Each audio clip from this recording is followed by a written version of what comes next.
What's going on, guys? We're here with Paul Hudson from Hacking with Swift. A little bit about how this live stream is going to go. We're going to get to your chat here in a bit. I have some questions for Paul. Kind of got some questions I've been dying to ask him.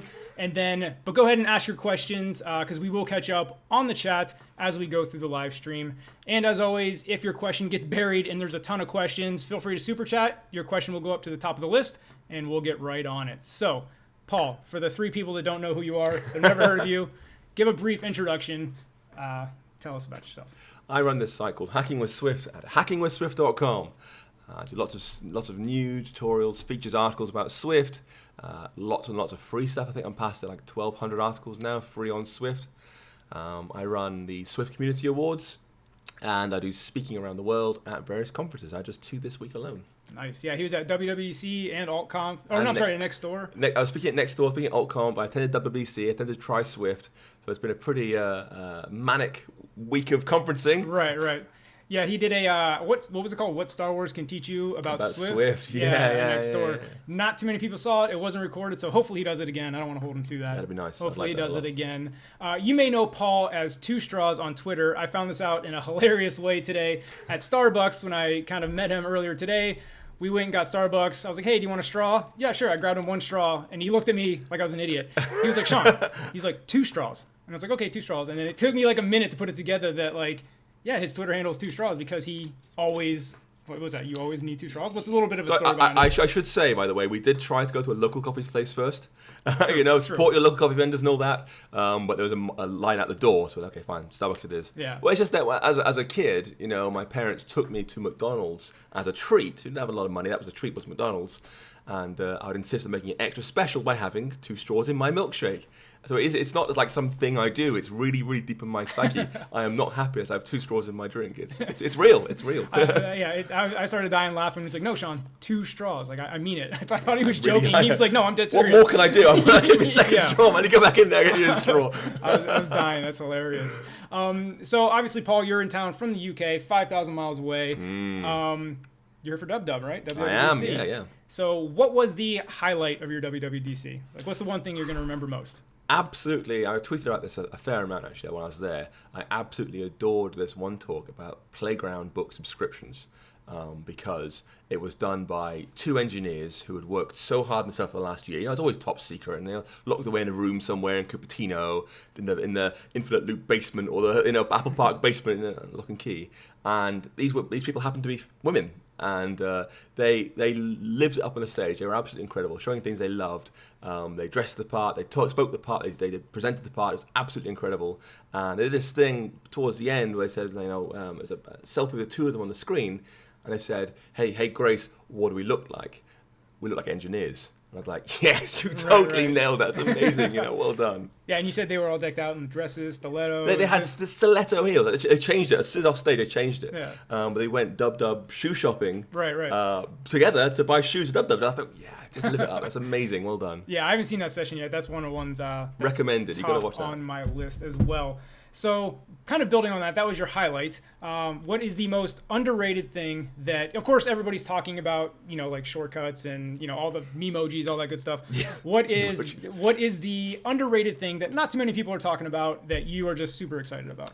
So, anyone who's got an Apple TV will tell you that when you put it on the aerial screensaver, it's gorgeous, flying over some city somewhere or some airport somewhere, and it's a real conversation piece, right? People like to sit there and stare at it. It's beautiful and slow and high def and 4K. Where is that? And now in tvOS 12, it will tell you where it is. Tiny feature, but it just adds an extra conversation piece. Oh, look, it was like LA Airport or something like that, I actually had to guess it was LA Airport. Nice. It took me seeing it 3 or 4 times. Like, that's LA. Yeah. What I thought you were going somewhere different with that, along the lines of aerials, but the aerials that are from the International Space Station. Oh, that's also nice. I saw that. I was like, that's the reason I wanted to get tvOS 12 or whatever. Even I know where that one is, right? Sure, what planet's that? So, sure, you don't need a notation for that. No. Yeah. And it's really subtly done too. It just pops in and fades away again. So nice. Have you installed it on your app? Well, you haven't been home yet. I haven't put my TV yet, I'm afraid, but on everything else I'm running. Yeah, nice. So everybody loves or wants to go to WWDC. Everybody thinks it's this awesome time. If you followed Paul on Twitter, he had some frustrations. Couldn't quite get into a session or two and had a couple frustrations. You want to tell us a little bit about that? Because it sounds like there was a happy ending to that. Yeah, so it's always a balance, right? You're going to get 5,000 very excited geeks in one space. How do you make them all happy? And you can't. You're sort of later. Right. But there's a balance, right? You've got like WWDC Monday to Friday, 9 till 6, with 4 parallel streams. And sometimes there'd be like 1 killer talk and 3 sort of like talks. Yeah. So the killer talks, your Create ML, your series shortcuts, your AR Kit 2s will be packed. You'd either be there half an hour, 20 minutes early, or you would not get in. Right. So a few times I just couldn't get in. I'm like, well, I've flown all this way. I'm standing here. Like, what do I do now? Yeah. That kind of sucked. And any dub veteran will tell you, you kind of go there for the labs, the chance to meet the folks who work in UAK, meet the folks who work in Core ML. And my very first labs experience was quite negative. I said, listen, I want to talk about this Xcode thing. And they said, please file a radar. And you didn't have to fly to Dub to do that. No, exactly. But I said, okay, fine. Calm, walk away, file the radar, come back. They wrote the radar down, and that was it. I was off again. Well, that wasn't a very satisfying experience, so it wasn't great. Right. But you said they made it up to you. Yeah. So helpfully, someone very senior got in touch immediately saying we have to talk. He's got a team of 400 people, but he made time to meet me and talk to me about my concerns, and he got it corrected. And the rest of the week, the labs are amazing. I spoke to so many great people at the labs, really good, constructive conversations that left me really excited about going away and doing stuff. So it got better. Right. Which I'm really glad about, because it was just like, why am I here? I can't go to talk, can't get to the labs. What am I doing here? Real quick, I have a couple more questions for Paul, just 1 or 2. But I do want to say, if you can direct most of your questions toward Paul, don't get me wrong, I'm happy to answer stuff too. But you guys can talk to me every week or every other week. Like I do these all the time. It's not often Paul's in California to do a live stream. So, and now's your chance to ask him some questions. So I got a couple more questions. Go ahead and ask those. We're going to just go down the list and catch up. And again, if you want your question to go to the top of the list, feel free to super chat as well. And if you want Paul to get some of those proceeds, I just bought him lunch and coffee, so I paid him off. It was a really expensive lunch, like 5-star. Yeah, I paid him off already, so we're but good. this is a 4-hour live stream, right? So we're okay. At least 6, actually. Yeah, okay, fine. So we're fine. Yeah, ask away. We're out of time here. All right, so everybody wants to know. This is a kind of Paul's reputation is he is a machine. Nobody thinks he sleeps. He just pumps out content left and right. He had a what's new in iOS talk ready like the day they announced iOS 12. So what is your secret to this, Paul? Do you sleep? Like what is the deal here? Speaking as Paul Clone 12, my main responsibility is the writing part. Paul Clone 11 does a presentation, so I can't really address that too much. Lots of coffee. I drink lots of coffee. I shouldn't drink lots of coffee, but I do. Get a bit old for that sort of lifestyle. I try and tell folks that because I worked on a technical magazine for 8 years, I edited a magazine, a monthly magazine. Mm-hmm. You cannot say August is just too hard. It's not good enough. Let's skip August and go to September. Right, and just not do a magazine that month. You can't do that. So you're trained over the years to find people you rely on, get information quickly, condense it fast, and summarize it in an entertaining way. Mm-hmm.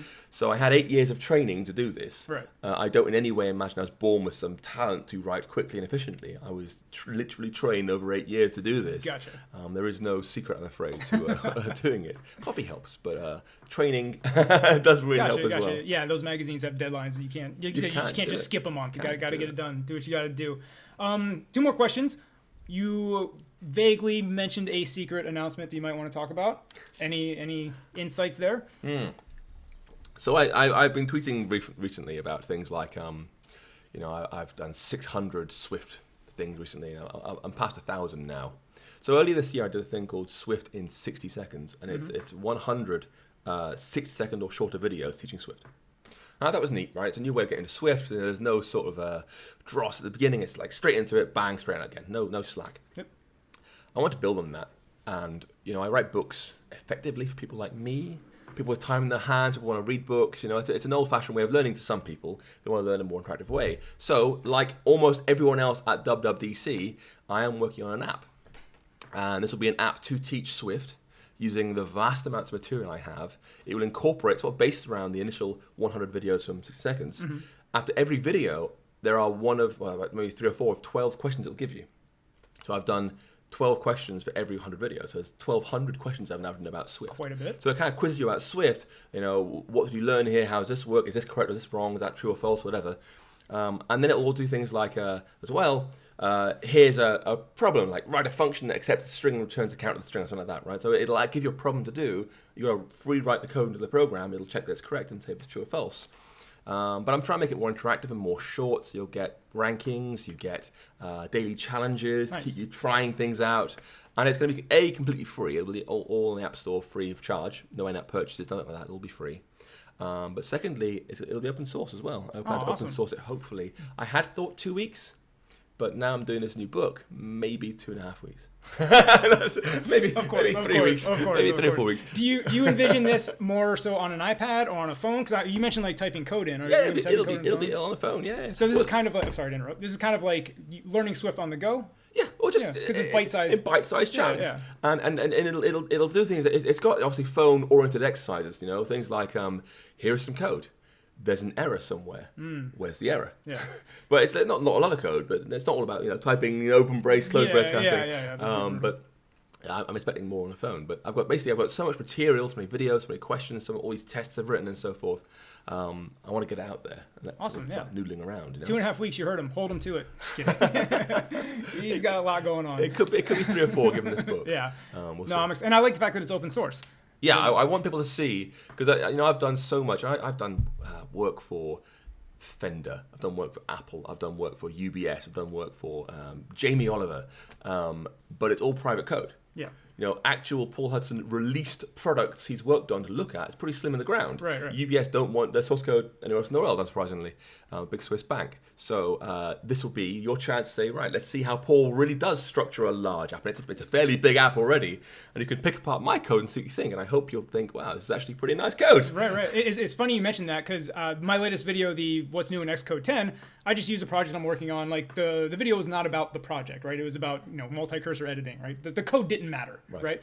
But the number one question I got in my comments and on Twitter was like, can you share your source code? How do you structure your code? Because I, show my login screen. Like nothing, I didn't show anything like crazy. It was a login screen, and then, I, jumped the definition into my like network layer. So like them seeing just how the network layer and the login screen work, that's all they wanted to know was, how do you structure your code? Can you open source that? Can you show us that? So to your point of showing full code or having that open source, I think is going to be very valuable to the community, and I think a lot of people will learn from that for sure. There are some really nasty regular expressions. So I want to be able to match, you type this code, you can call it whatever you like, whatever function name you like, whatever parameter names you like, what variable names you like. Right. My thing will try and understand it and spit it out again. So Gotcha. Yeah. Okay, last question, Paul, before we dive into your questions. So again, if you have questions for Paul, start asking them now. We're going to go through the chat and catch up. Last Jedi, loved it or hated it? You're in two camps, right? You can't be in the middle. I loved it. I thought it was too long. Mm-hmm. There's a bits that didn't have to be there. I started there going, wow, this film's going on quite a long time now. Canto Bite didn't have to happen, in my opinion. Right, yeah. There's a fair it didn't have to happen. But yeah, it was a perfectly fine film. At this point, Star Wars isn't going to be a clever story. It's not going to be... It's an extravaganza event. And I watched Rogue One only recently, and like, there's basically no story here. Really, it's like explosions, and it was good, but it was never going to be a... Exactly. 9 or 10 out of 10, No, I'm in the I loved it camp too. A lot of people say, oh, it ruined my childhood. You ruined my Luke's house. It's a movie. Yeah, I loved it. I thought it was great because it subverted expectations, You didn't find out who Rey's parents were. You didn't find out who Snoke was. Nobody. It just... So, anyway. So, Zach, the Star Wars count is 1. I know you said you wanted the over-under on Star Wars references.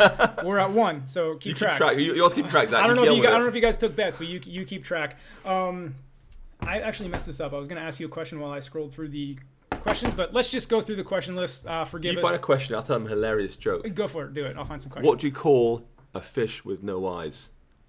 A fish. All right. So Jeffrey Chang says, hi, Paul. I bought your courses a year ago. Thanks, so it looks Jeffrey. like we're getting a lot of support here. Favorite Monty Python's Holy Grail quote? Is that for you, I assume? I expect so. It's only a flesh wound. Classic. Or I'm not dead. I love I'm not dead as well. Michael says, Paul, your books are amazing. They've changed the way I code and really appreciate everything you do. You are most welcome. My favorite kind of reader. LOL, I love the t-shirt. I'm assuming you're talking about mine, right? That's nothing on it. No, the Mario, no princess, only Zool. Yeah, Ghostbusters mashups, love it. Yep. Come on, Sean. Of course you wanted two straws talking about the story. Yep. It took me by surprise. That's what was so funny about it. I was like, what are you talking about? And I was like, oh, okay. I get it now. Really an honor to see you both in one video. Yeah, I was a little worried that we would both like fit in the frame without like sitting on each other's lap, but it worked out well. It's Ankit! I was, honestly, I was so pleased to meet Ankit at WW Labs. Ankit is one of the master geniuses, one of the team. He works in a team who works on SPM, Swift Package Manager. It was such a pleasure to meet you, Ankit. Thank you for coming to say hello. Is my hoodie string messed up? What are you talking about? Oh. Oh, I see. I didn't even realize that. It was. I'll just fix it for you here. There you go. The makeup person. There we go. I didn't even see it was. Thank you. This beard was hiding it. I didn't know. I was like, what are you talking about? Paul, huge fan. Stoked to see you on Sean's channel. Some refer to you as the GOAT of Swift, the greatest of all time. Okay. You didn't know explain that. Because it could be a GOAT could be taken the other way, right? Like a goat. Yeah. Like a goat. Why does his hair grow on his chin instead of his head? That's a hereditary problem. Okay, an actual question now from Robert Ramirez. Paul, what advice do you have for reading Apple iOS documentation so you don't have to look for a tutorial to try new things in iOS? Look for a tutorial. That's my job. That's kind of put me out of work. Right. The thing is, having met most of the DevPubs team, the people who actually write the documentation, A, there aren't many of them. And B, they're cross-functional. They'll do UIKit and AppKit and tvOS, something like that. They'll do multiple things. I'll do SpriteKit, SceneKit, Metal, and WatchKit, some random things. So they've got a very hard job. And C, Apple are very, very picky about what they release. So if I go to Apple someday, which is not going to happen in the foreseeable future, don't worry. I'd write something. Here's a cool thing in SceneKit, whatever. That would then go to somebody else to review, and somebody else to review, and an editorial to review, and then go through legal and yada, yada, yada. And it might not even come out the other end. So I think this year, I've had a look through, there is less sample code than I've ever seen before for Apple's WW projects, which is remarkable. You'd think they'd be getting more out there and doing better, but there are so many layers of review and so forth. I don't blame that it's hard. So their docs aren't that way because they're just bad at writing docs. They're quite dry and quite serious because that's what comes out after 5 layers of committee. So the only advice I can give you is it's suck it up in some respects. It's not going to get any better. It can't really get much better. They can't make it interactive. They can't make it shorter. They can't make it interesting. That's not their style and never will be. And that's where, fortunately, people like Sean and myself can come in and say, hey, we've kind of read the docs, so you don't have to. Here's a more entertaining way, more exciting way, more engaging way of enjoying the docs. And hopefully you can get a bit of both. Yeah, just to build on Paul's answer, how I got better at it was just time and experience. It wasn't like as soon as I read it, it was just, year or two of like reading through it and just kind of learning it and getting used to it. It's a reference, right? It's like a dictionary. Yeah. You don't read, if you read a dictionary from start to finish, it's a really confusing story. Right. So. And to your point, Robert, the document, when I finally learned how to read the documentation, take that for what it's worth, that was a real turning point in my career. And I always say the story, that was with iOS 10 and iMessages. I wanted to make, this was early in my career, and I wanted to make an iMessages app. Well, I wanted to make it the week of WW when they announced it. There's no tutorials out yet. Or maybe, Paul probably had a tutorial out, but I didn't find it with what I wanted to do, which was, taking a picture, converting it to a GIF, and then converting that GIF into a sticker. So anyway, the only way I had to learn to do that and figure it out was by reading the docs. So that was my trial by fire. The only way you're going to build this is if you read the docs. And I'm not going to say it was easy, but that's kind of what helped me here. So before we're moving on in the questions, I want to put a question out to you guys. What was your favorite thing from WWDC that got announced that you're most excited to work on as a developer? So go ahead and put that in the comments below. We'll address that here because it looks like we only have a few more questions. I expected more questions, guys. Come on. Get to it. I'm sorry, not guys. I got to get out of that habit. So let's get. I always lose my spot in this chat. Maybe I'll be here. Robert. Yeah. So Jose asks, Paul, are you a better teacher or programmer? It's an interesting question.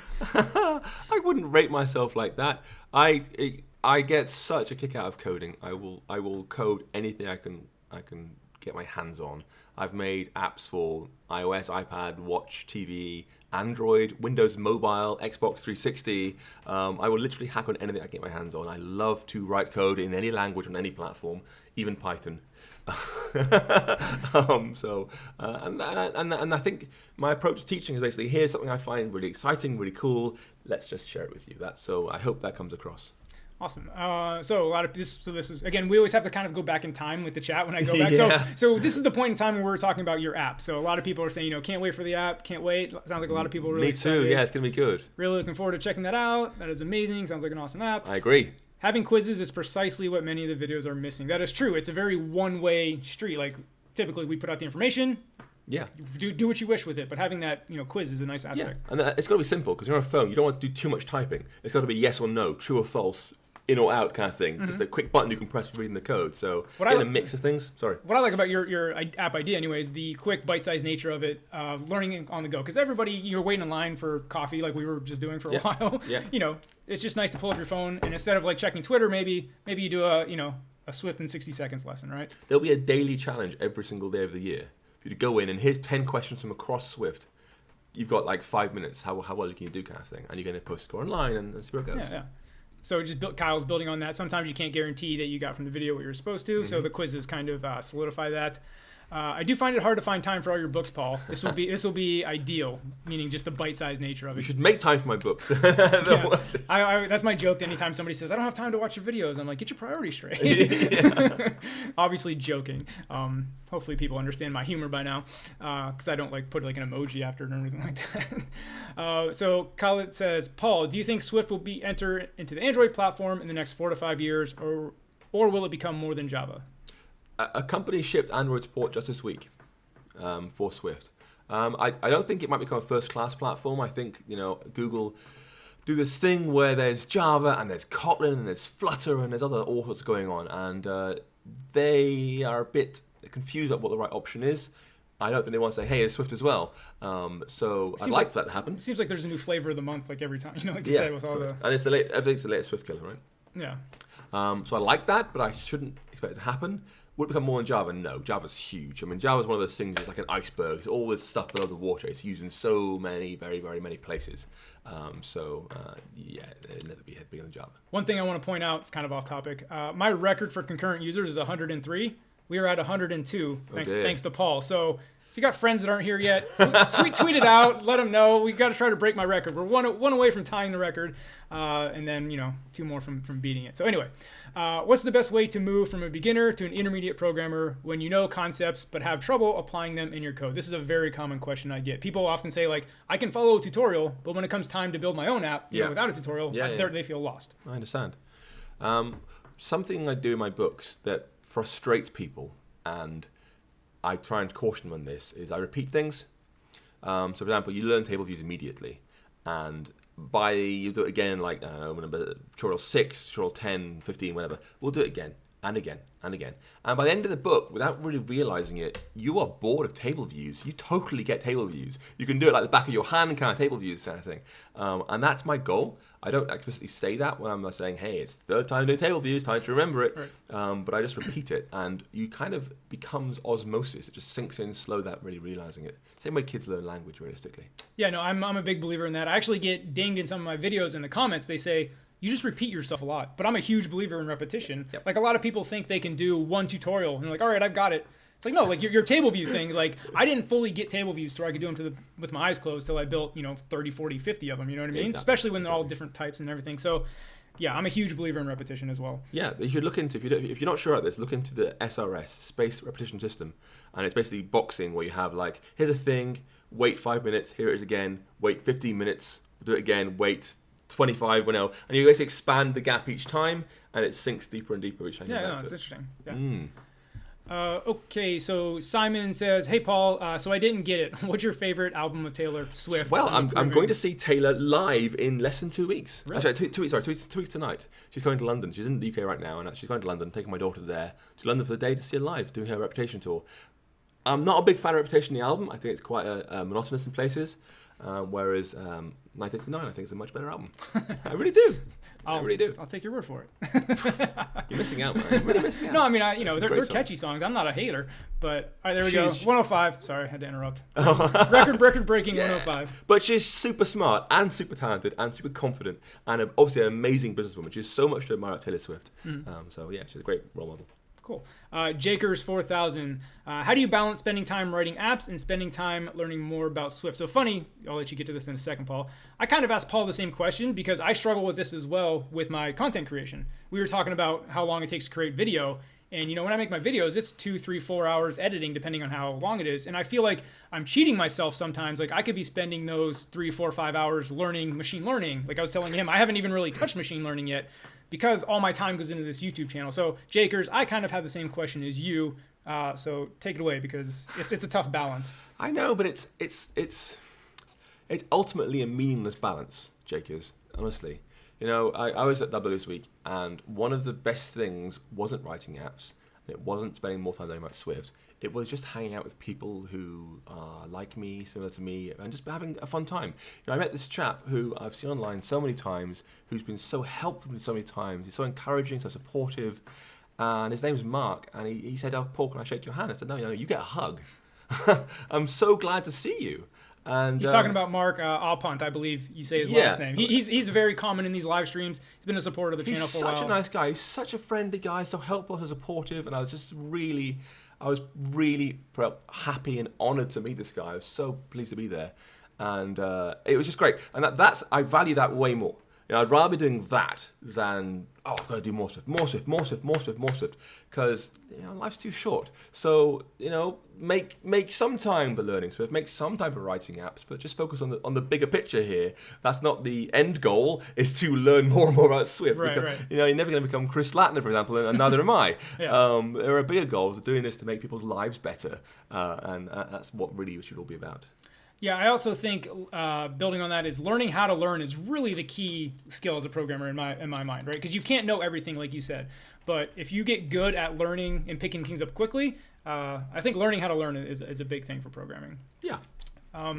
Sorry, I'm going to butcher this name. Maybe you try it. Vinesh Raj, that's my guess. I would not have said that, but you probably nailed it. So, will the native development scope reduce due to the cross-platform technologies? Every dev now wants the app in both Android and iOS. This is also another most common question I get: native versus non-native, essentially. And your thoughts on that? Native. Having done React Native, it's very clever. Nothing like doing it native. Nothing. and the thing is, I remember years ago, I used to edit a magazine about Linux, and I did a review about OpenOffice.org, like 2005 or so. And we got an angry complaint. Angry readers. Rah, rah, rah. You give a really bad review. I said it's slow, it's buggy, it's bloated, and they were saying, how dare you do this? It's only a few years old as a project. If you compare it against Word 95, which is about the same age at its time, it's way better. And I'm like, well, yeah, but it's not 1995 anymore. Right. we're like 10 years on now. We're comparing it to Word 2007, where it was at the time, and that's what it's like with React Native and non-native. React Native is trying to catch up, it's trying to do stuff, but iOS isn't standing still. Core ML from last year is huge. ARKit is huge. These technologies, there's vast things like drag and drop or PDF Kit or Core NFC. All huge. So if iOS stood still for a number of years, I might say, fine. Yeah, React Native can catch up in 3 or 4, 5, 6 years, maybe. Even I'm not sure about it. I would say no. iOS is actually probably accelerating. Converse to what we just said, that this iOS 12 was a little bit less. But when you talk about like ML and ARKit, those are huge. Like you said, huge. Yeah. Seriously, as soon as I guess iOS 13, what they call it next. 13's unlucky, presumably. So they'll skip it. Just like no elevators have the floor 13. iOS X3, I reckon. Anyway, as soon as they introduce Core ML on device, like on device training, that's when we'll start seeing some extraordinary apps. Interesting. React Native just can't keep up with that. All right, next question here from Matthew. Hello, Paul. How do I start and manage an open source project? Do you do a lot of open source? I don't know if we talked about that. I do a fair amount, but it's mostly projects. Like I said, for someone to have a chance to pick through my code at a really big app level is rare. Honestly, I spent years in the open source community. So it was a Linux magazine. I used to be a massive diehard GPL head from my sins. Not anymore, trust me. MIT all the way. But the first time you do it, it's terrifying. Because people will see your source code, and they'll comment on your source code, they'll review your source code, and feedback on your source code, and complain about it, and it's there forever. It's a real commitment. Yeah. So you've just got to get over it and just release something, and after the first 2-3 commits, it gets easier, and you just start releasing stuff regularly, and you get better. You start to learn the feedback and use the feedback and channel the feedback, so it does get better.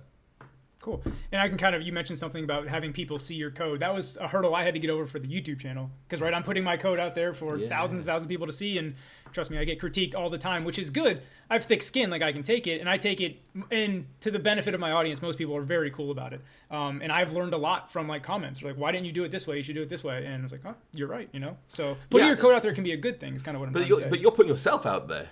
I mean, this is your house, right? I mean, you can't. He does it in his living room. You want to see the swimming pool he's got downstairs. Seriously, this mansion he's in, it's huge. But it's in the West Wing over there. Exactly, it's like way. I can almost see it from over here. But you don't know that, so you're putting yourself out there in a different way. Literally, you are available. You know.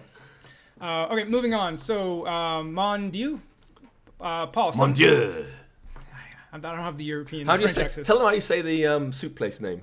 Boudins. Boudins. Yeah, how is it normally spelled? Boudin. All right. Yeah. I'm just still American. All right, so for someone like me who's coming from Game Maker Studio and know enough to make a full platformer game in it, what would be the benefit to learn Swift, just started, and how long will it take? That's a very good question. So if you are, I haven't used Game Maker Studio before, but if you are able to make great games in there, brilliant. Stay there. That's fantastic. I'm not saying don't learn Swift or do learn Swift. What you have to do is what works for you. You know, some astonishingly good games are made in Unity with hardly any coding. You know, using the built-in actions, built-in animations, and Unity Store stuff, and that's fantastic. I love that sort of thing. I don't in any way think one's better than the other. I don't try and channel folks to do Swift because it's superior. Right. I know Apple said repeatedly at the main event, the keynote, and actually Chris Latner said on Friday as well, that it's a great learning language. And, well, you know, for sort of kids, it's not ideal. There are easier languages out there. So, you know, you've got to do what works for you. And if that is not Swift, that's awesome. If you want to use Game Maker Studio and make cool games there, you do it. Own it. Awesome. Hair blows. My pronunciations are terrible. What do you think about Swift being used in TensorFlow that was just announced a couple weeks ago? What are the main advantages compared to languages like Python? So I met most of the Google team actually at Try Swift. It's actually a very small team. You know, in the grand scheme of things, Swift is a rounding error inside Google, right? it's a very, very small thing in Google. Chris Latner and a couple people. Well, yeah, and a couple of interns mostly. There's really? a few full-timers, yeah. Well, I'd say people like Harlan works there right now. He's interning there, and he's going to Apple, I guess, imminently, sooner or later. Ultimately, he's a perfect fit there. But for now, it's a small group. And I like it for a number of completely unrelated reasons. You know, they forked Swift, it's not a fork, it's just a clone of GitHub, but it's called a fork. And they're contributing things back to it. They did this massive dynamic lookups change in 4.2. They're doing dynamic callable in 4.x5. We don't know when that's coming in. They are making Swift format and Swift syntax. I saw that, yeah. Really nice project. So they're putting things back into Swift that help them a lot with TensorFlow and other things like that. But in the meantime, help everybody else. And it's interesting because, you know, for a long time, you know, a decade or more, the natural home of machine learning has been Python. Yep. And, you know, with things like scikit-learn and other things, I know, Keras. So it's going to be an interesting challenge whether Swift can come to that level. I know Apple would love for it to come to that level. They'd love to be the home with Swift, right? That'd be amazing for them. They want Swift to take over the world. In theory, yeah. Yeah, well, do you follow Chris Latner on Twitter? Yeah. Right. He used to have this bio saying... he did what I just kind of said, right? He said the revolution will be Swift. Oh, okay. But he's now changed it to be the current revolution is Swift. Like, you know, he's already doing like a different language over there. A Swift killer. Yeah. Okay, so Ankit says it was nice to meet you too. So much love. It was amazing. I loved it. Looks like somebody else met you too. Paul is awesome. Met him at App Builders after party. Do you remember that? Were you a little tipsy at the after party? And chatted for a bit. I was fangirling so hard internally. See, jumps around. Ananta, how do I contribute to Swift project as a beginner? I'm assuming they're talking about the Swift language. Do you think?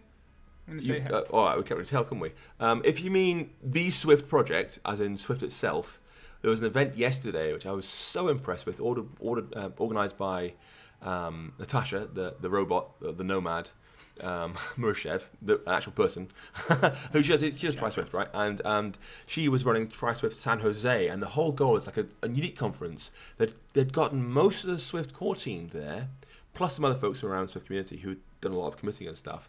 And it was based on tables. You would go and join a table, pick someone who you did something you liked with, and it'd teach you and help you build a real change to Swift and commit a real change. People actually committed for the first time yesterday real code to the standard library or to SPM or somewhere else, which is amazing. That was really great to see. But it is hard. Certainly I know some people who I've mentioned actually in this chat already are actively afraid of Swift evolution. I certainly am, because it can be quite fighty sometimes. If you have a proposal, you have to defend yourself quite strongly, quite staunchly, and that isn't very pleasant. Not many people want to do that. Yeah. So I've got a lot of respect for Erica doing that all the time. If you meant a Swift project, not the Swift project, any random Swift project, just dive in. Yeah. And pick one. Pick any one you like that interests you. Ideally, a small one. Right. Like skeleton view. Someone made this thing which like holds placeholders for content flying in, and it was really popular for sort of 2-3 weeks. And it's just a generic open source project, but it's a one-man band right now. I know the guy. Ask him if you can help out. Make a change, because it's all open source. Just fork it, change it, and commit, or open a PR basically. yeah. Just commit to master, just like that. So my chat skipped down, so that question jumped ahead a little bit, but so sorry if you thought all your questions got skipped. That didn't happen. I'm still trying to remember the Apple after party. I may have drunk a lot. Apple, that was just like a month ago or so. That wasn't too long ago, a month or two. I drink a lot. No. the stress of Xcode does me in.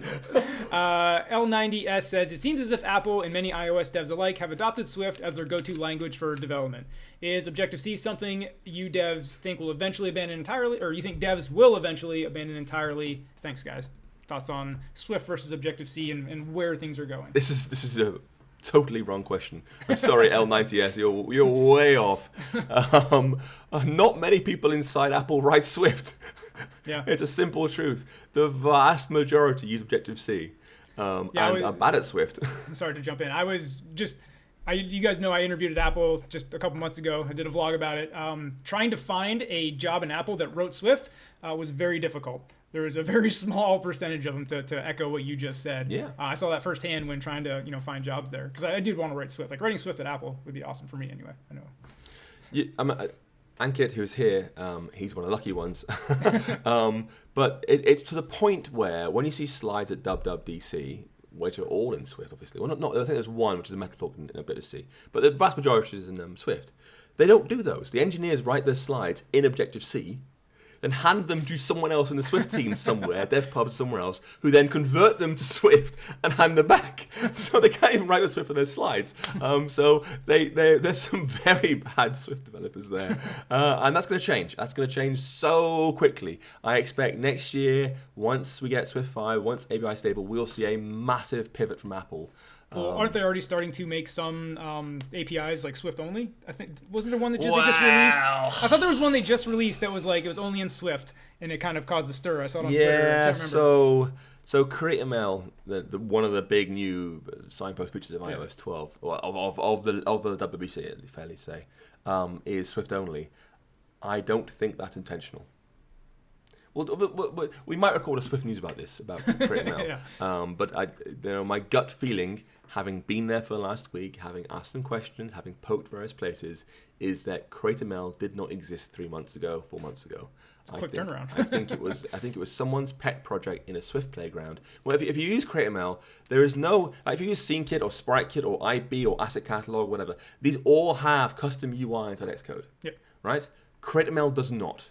It's a playground you run that someone's made. You just run this framework and a thing appears inside the playground, right? It's been designed, it feels fairly last minute. Yeah, that makes sense. Now that you point that out, it makes sense. But the only thing that makes me second guess that is I've been told the reason they added the REPL-like playground thing, play from anything onwards, was specifically for CreateML. Interesting. Otherwise, you train the model, which takes sometimes minutes to do, if not hours to do sometimes, right? Run again at the same time. This way, you just change the last bit after the model's trained, which is really, really nice. And that could have taken more than a while, but it really felt like a last-minute job, that. Nice. Okay, so Abraham asked, how do you prefer the noise environment whenever you're working? Could you keep up listening to a podcast while working? I'll give my. You've been talking a lot. I'll give my answer.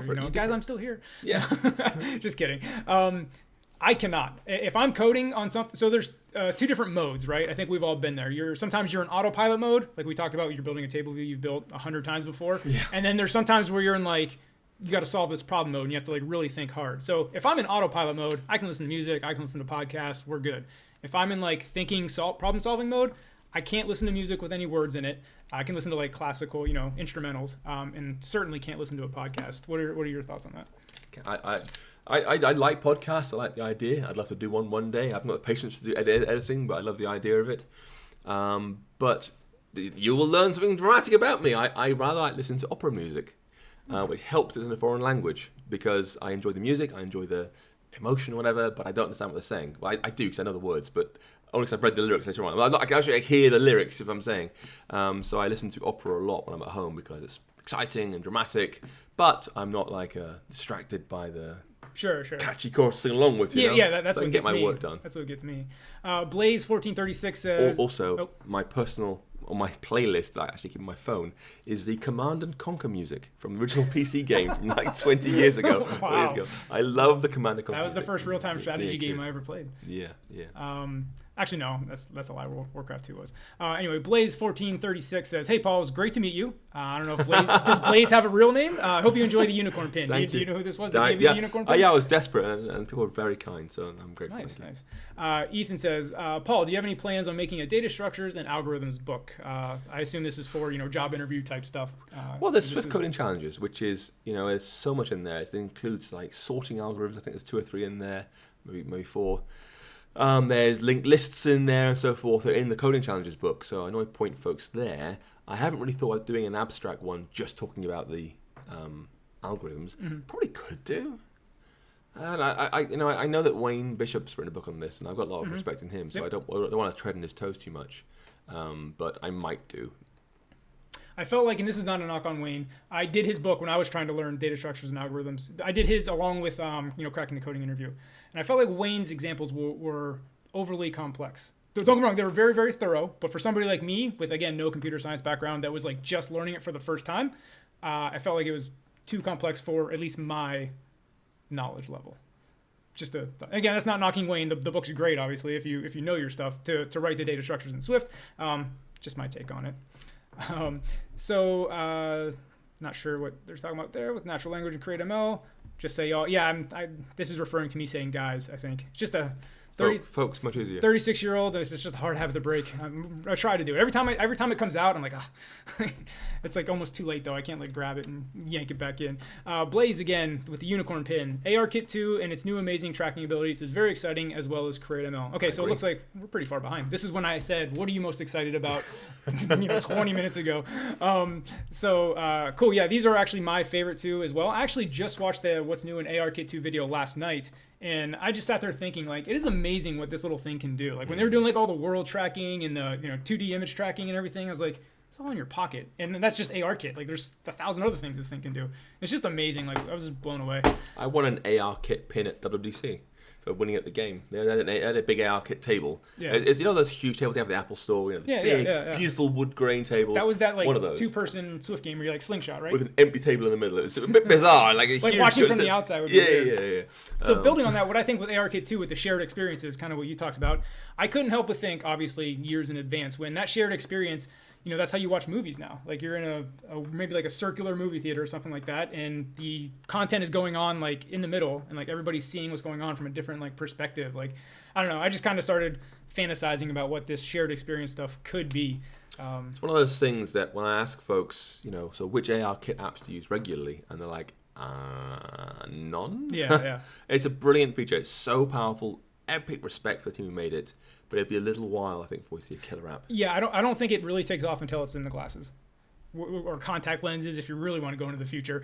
But implants. I think as long as you have to like look at it through this, I think that's tough to really take off. Yeah, well, they have this thing like if you make a touch Mac, you'll get Gorilla Arm for being so strong on one arm. But actually, but this is holding an iPad Pro's fine,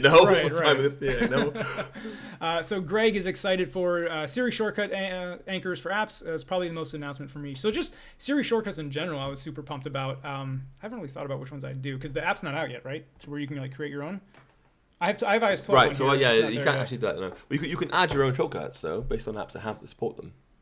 but you can't sort of tie them together yet. Okay. You can't make workflows. Gotcha. So Jakers again says, question, do you think CoreML can be useful for smaller apps, or is it really powerful for the bigger apps, Instagram, eBay, etc.? I don't think any big app uses CoreML.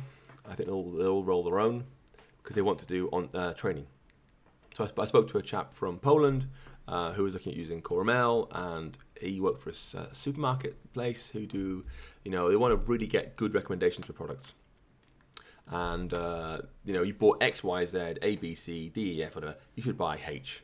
And you can do two things, by hand. You bought some like guacamole, you might want some tortilla chips, right? Yeah. That's pretty to do. But the big stuff, all these things, you might this thing that requires a machine, and you can't do on-device training. They all have machine learning happening in the cloud. Instagram, do face recognition, other similar things. Apple Photos, that happens to be on device, but mostly it's in the cloud.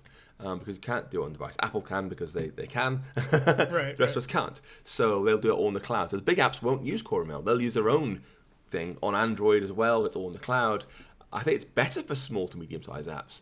And what's happened this year with CreateML is it's kind of democratizing it a little bit. That suddenly everyone can now make machine learning models very, very easily. But hard enough to want to buy my book on iOS 12. But yeah, so that kind of thing is changing the landscape. So I think CoreML is going to carry on taking off, and as soon as some sort of on-device training happens, to be incredible. Nice. So Colin asks, which Apple engineer do you want to meet the most? I know you know a lot of Apple engineers already. I tracked them down. I hassled them on Twitter. I want to meet you. I have to meet you. I want to meet you. And so I was really psyched to meet Quinn Taylor. He's one of the senior IB people. He's helped me out so many times. He's fixed bugs for me and so forth. I was really, really glad to meet him. I love meeting Brian Kroom from the XE test team. They're a really small team. Not many of them, given how much work they carry on their backs. They do the whole XE test, the whole UI test. There's not many of them, It's like one hand sort of size. So I was really glad to meet him. I love meeting the Playgrounds people. They were just fantastic. In fact, my favorite encounter, absolute one encounter, was on the machine learning team. I said, look, I want to do this thing. I've got this text. I'm getting 89% accuracy, which is good. On it was like, it's 2,000 pieces of text, 89%. That's not bad, right? I'd like to get better than that. Can you show me some alternatives, like ways around this? So, some guy came over. So let's look at it together. And then he got, I guess, his boss to come over, and he came over, and he sort of the two of them, and eventually they went, okay, look. Let's get the lady who wrote the algorithm to come over. And she came over. And she's like, oh, this is really cool. But it was really nice, that she was able to be involved and getting stuck in. And I really enjoyed that, the idea of huddling around and fixing it together and doing cool stuff together. So a question I have, and I think many people have as well, you mentioned all these engineers by name. Like, how did you discover who they were? And you just follow them on Twitter, interact with them on Twitter? I guess, how do you mentioned, like, I've been dying to meet these people. Or how did you interact with them before you officially I don't follow many folks on Twitter. I've had a rule now for the last 18 months. I have to equalize my following. I was following far too many white guys on Twitter. And so now, I'm not getting a follow? No, you're not. You're really not. No, I'm not. I know. And I want to follow like you. I want to follow David Long. I want to follow da-da-da. And I can't because I had this hideously one-sided worldview. Yeah. So I'm trying to balance it out. And it's like 55, 45 now, so I'm kind of almost there. And when that happens, I can follow you and follow others. But I want to make sure I get there first. So I don't follow him on Twitter. Like Quinn Taylor is another white guy, so I don't follow him. So I follow too many men, basically. I want to follow more women and get a broader worldview. So they meet me in Twitter. They tweet me or they email me, and then I pick it up from there. Sure. So it's more them introducing themselves half the time. Gotcha. Cool. Greg says, love the Xcode updates too. Again, we're still talking about the favorite parts. Yeah, like I said, I just did a video on it. Real happy. You guys saw what I liked. Well, you might not have, but there were some great updates to Xcode this year. For sure, yeah. A lot of quality of life type stuff is the way I described it. Yeah, fair enough. A lot of good stuff. So I'm gonna leave this one to you. Simranpreet. Yeah. Any books or videos on RX Swift? Please do it. Have you dabbled in React? I have, and I think the problem is that the learning curve isn't ideal, and you'll hear talks telling you otherwise, and they're all wrong. The learning curve isn't pleasant. With anything, right? Like if you want to learn French, right? You can learn, je m'appelle Paul, whatever. You start off quite easy, but then you hit this kind of like, it's going to get harder now. Like learn the vocabulary or learn this tense, whatever. It gets harder and harder. And with RX, you're into the hard stuff pretty quickly. Yeah. There's no smooth ramp up. It's not a pleasant ramp up. And I find that makes beginners fade out very quickly. You don't start enjoying it. I can echo that. I had to, when I was contracting, because it was with an agency, so they have many apps. And one of the developers that was developing the RX Swift app had like a family emergency and was gone for like 2 weeks, but there was a deadline. So I had to jump in, not really knowing RX Swift and an existing code base. And that was, like you said, the steep learning curve. I felt like it was just a huge wall that I had to like try to figure out up against the deadline. So yeah, it was not, like you said, easy to learn. I am hopeful that in iOS X3, whatever they call this next thing, we're going to see an actual new UI framework, and that's a big thing to say. I don't mean like more UI kit. I mean a new UI framework, because when you look at things like React on the web and also React Native, it does things in such a smarter, simpler, more maintainable way. How do we get there? And it's not by evolving UI kit incrementally every year, Did you follow like John Sandell and Guy Rambo's Stack Trace podcast? They talked about Marzipan, which you're familiar with, and they said I think Daring Fireball actually had the blog post that talked about this, the declarative UI framework that they're kind of playing around with. Do you have insights on from that? the Swift team? I have no insights. No, no one can comment anything at all. I mean, I actually on Sunday evening, on the night before the WWDC starts, I was at this event called SF Mac Indie, now SJ Mac Indie. And basically, it's an indie group of people hang out together, and a lot of Apple folks go too. And I was talking to Ricky Mondello, who works on the WebKit team, and I asked him. So my understanding, Ricky, was that the first dark mode leak was from the WebKit source code. Is that true?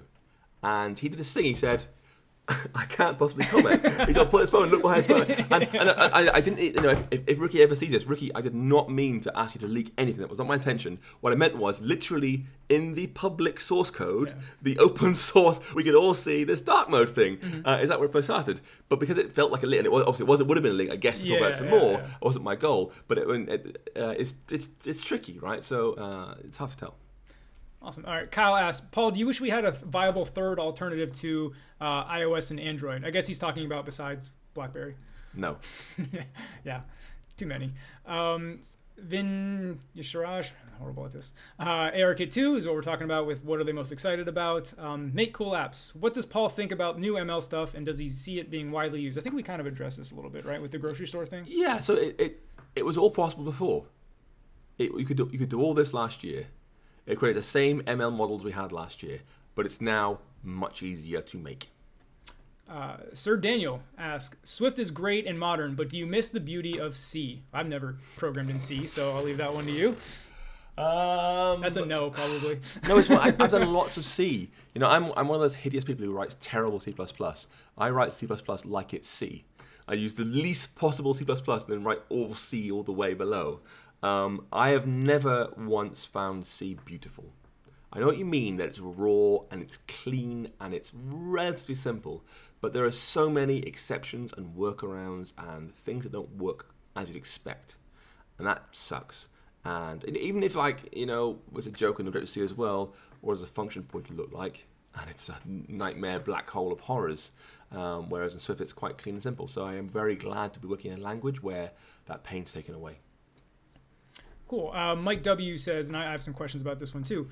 Thanks for being so active on the Swift Reddit, Paul. I appreciate you taking the time to answer our questions on there. So this is something that I don't dabble in. Can you tell me, this is a question for me now, is there a lot, what's going on the Swift Reddit? I've never visited. Is it pretty active? Is it a lot of questions? It's not that active, no. But I think folks see me on the Swift Reddit and think I'm like going in there to help out, which I kind of am.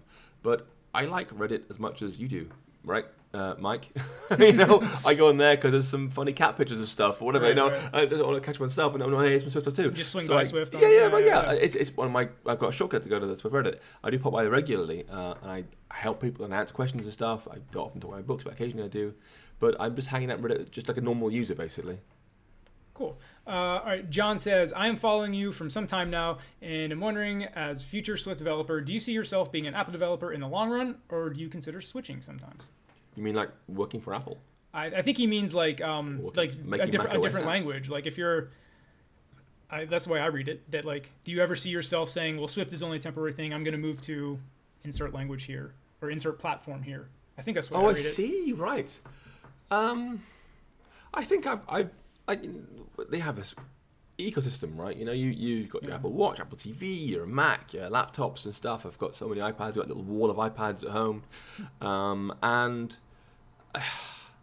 it's partly rose-tinted spectacles that, you know, oh, Mac OS 10.6 was so much more stable when I was a lad, you know. And, you know, I know there are issues nowadays. I do complain about them a fair amount on Twitter. But I do enjoy it for the most part. I love the fact I have so many very, very powerful tools people are producing for me every year to play with and experiment with and noodle with. I've got a to-do list a mile long of things to do. And I was saying to Sean earlier, I was like, last night, I was like, yeah, I've got something I want to work on. I should do a book, really, or something. And instead I did something else entirely. On the train here, I was like, I'm going to do a completely random other thing. Not the book, not the app, but something else. It's just my brain's like, over here, over there, with things to do, you know? It's a lot, and I've said this in another video, is like, and it's not like Apple's going anywhere. Wherever the next thing is, whether it's AR, VR, like, Apple's going to have a platform there, most likely, right? So, yeah, I don't see Swift going away anytime. They're not going away. They're going nowhere, right? Yeah, I think they have like, what, $300 billion in cash just sitting somewhere. Yeah, they burn that in the fires to keep warm at night, you know, they burn money, you know?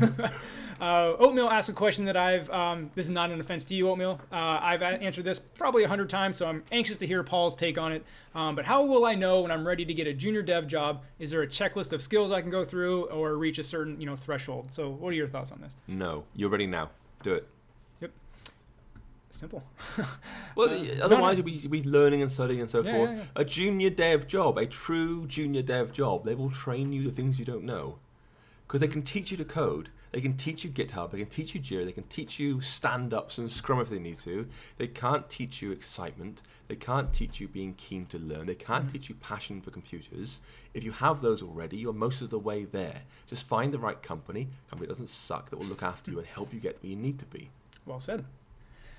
Simon asks, so my question is, Paul, what do you think of CoreML and ARKit 2? I mean, those are fun, but what can we actually do with them? I think we've kind of... ARKit 2, I agree. I've said already, ARKit it's going nowhere at this point, right? There's some you look at it and go, it's a brilliant video, it's a great video, I'd like that. And then you get it, you're like, I'm going to use that thing, right? Yeah. But CoreML is real. CoreML really does solve actual problems, you know? I have this blog post, and I'll do something in the book about it as well. You know, sentiment analysis, being able to read some text. You know, if you're doing, say, I don't know, a Reddit app for your phone, you can say this is a positive comment, a negative comment, whatever, very quickly, and help people filter their content based on what they like and what they don't like. So it's actually valuable stuff. That's really helpful. ML is extraordinarily powerful. Nice. So Michael asks, if I can't figure out an app idea but need to get something on the App Store, what should I do? Copy a popular app and make it better? So my take on this, my quick take before Paul jumps in, is... by all means. I'm the guest here, you know? No, yeah. Well, like I said, we have these conversations every other week with I'll my go for audience. a walk, okay? Come back in like 20 minutes. Well, I'm gonna go have to sleep in the throne room, okay? Yeah, exactly. So pretty much, not all, but most ideas have already been done, right? Like, it's hard to come up with an original idea. So I think finding a popular app or finding an idea and making it better is how most apps are made, to be honest with you. Do it. Like, yeah. Yeah, do it. Absolutely. Honestly, Michael, no offense, how can you not figure an app idea out? How can you not? You know, make a to-do app.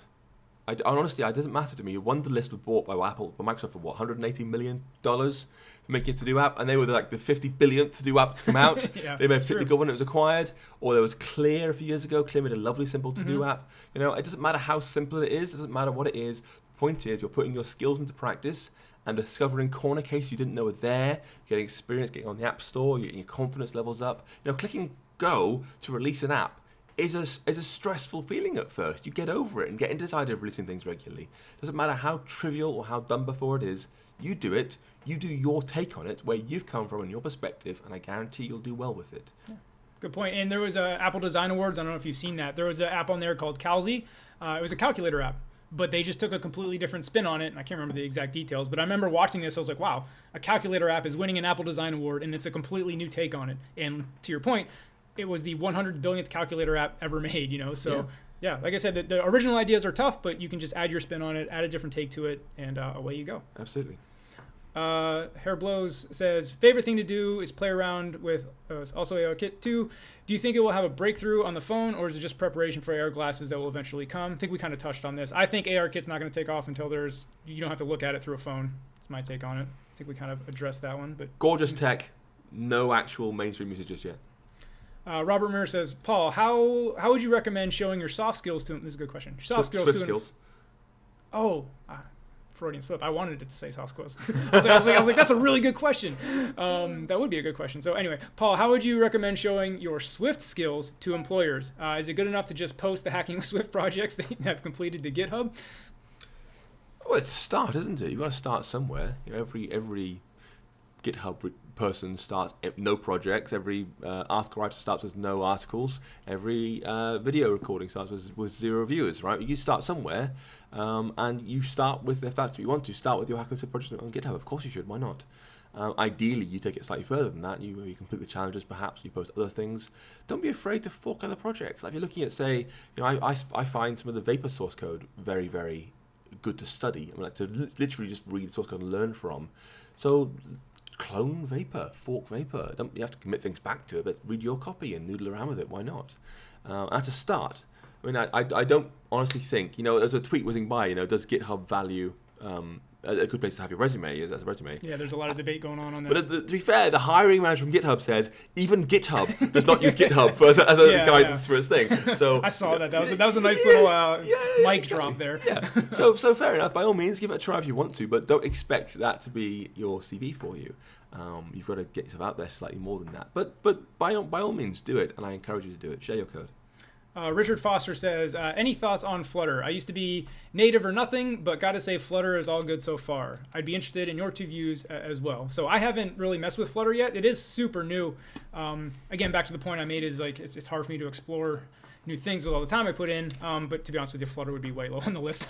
I'm not really interested in it. Right. So have you had a chance to play with it? No interest. Yeah. No interest. I'm the same way. It's a big world, and you can spend your life procrastinating, basically. That's a good word. Getting no work done, but it feels like work, but it's not really work. You're not really doing anything. You're not changing anyone's life. You're just messing around with languages. The language you use is almost irrelevant. I don't care if you write WWDC, ultimately, or even React Native if you have to, or Swift. If you are shipping a quality app, people will like it and people will buy it. The fact that it's Flutter, it doesn't at all matter to me. And in some respects, it's a bit of a bagatelle, a distraction. Why noodle around with these languages that are so small and so niche? Yeah, fine, they're cool, because no one's had problems with them yet. No one's built serious apps with them yet. But as soon as you're like, how do I solve this in Flutter? You'll find nothing on Stack Overflow. You'll find no tutorials for it. You'll find no support for it. You've got to try and hire people, and you're like, well, I can't. Well, you can't for a reason, right? You want to hire Swift people. It's significantly easier, even here in San Francisco. It's significantly easier than hiring Flutter people. L90S, I think he's responding to somebody, but it says the ARKit 2 Lego demo is very interesting. I'm curious to see how other devs utilize a shared AR experience. Yeah, we kind of already touched on that. I hated that demo. I hated it. It's so neat. It's so clever. But, I've got 2 kids, and I give them Lego, and I want them to play with Lego. To put their iPads down, to turn the screens off and play with things and use imaginative play.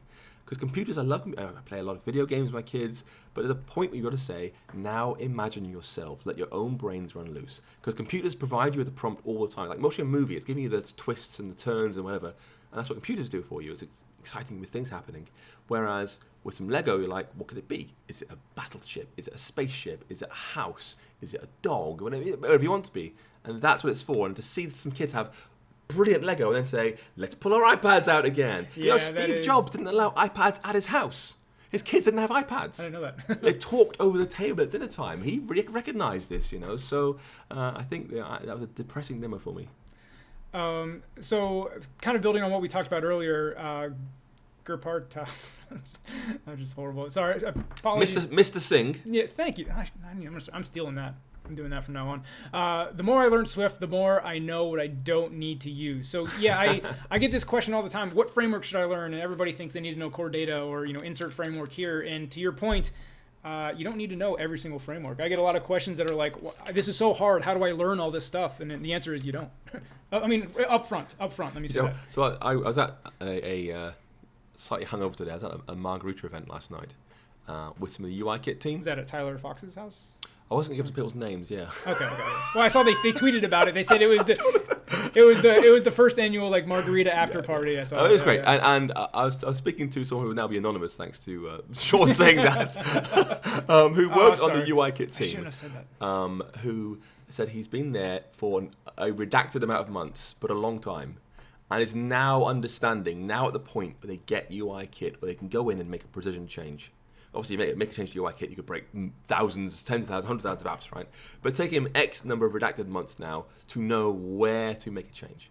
And that's the scale we're working at. UI kit is a vast framework. If you learn just that fully, it's incredible. Well done. Serious, massive respect. Never mind core graphics, core image, WebKit, MapKit. You know, there's all the cores, all the kits. There's so many of them, and they're all big. You know, core image is huge, right? So respect. If you don't worry about it's big. We know it's big, but be able to select things intelligently. I would say though, it's the one thing I would say you recommend you master is the Swift language itself. Because understanding things like auto closures or things like the rethrows keyword, these are powerful features, and it will make your life easier.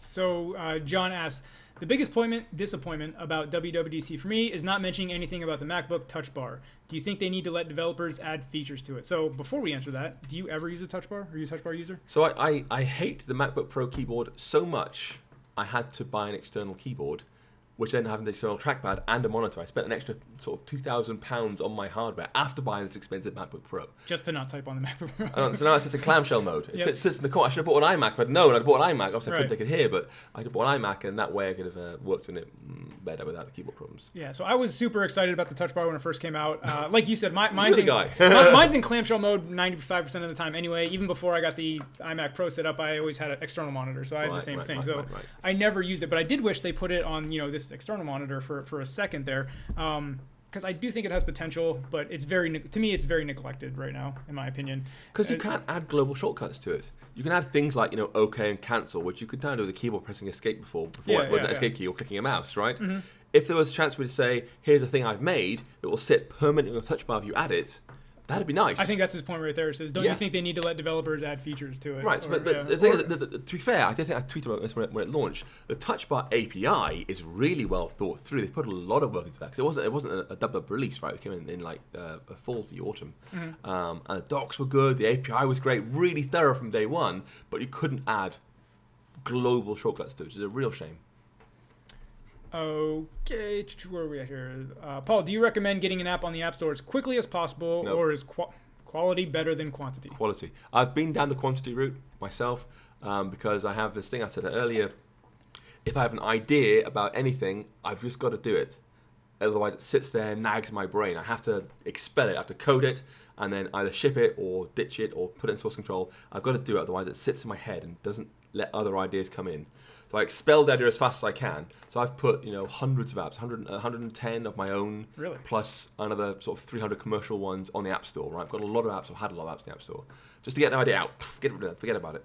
But for someone who's literally doing this to get a job, I was employed at the time as a full-time, senior iOS dev. If you want to use it as your CV, your resume, then absolutely it's got to be quality. I'd rather see one person who got table views and nav controllers and say tab bar controllers, whatever, flawlessly tested, no crashes, performant, versus, and even if it's a to-do app, versus flashy, whiz-bang, many things. Doesn't matter. I don't want to see your app crash ever if I'm going to hire you.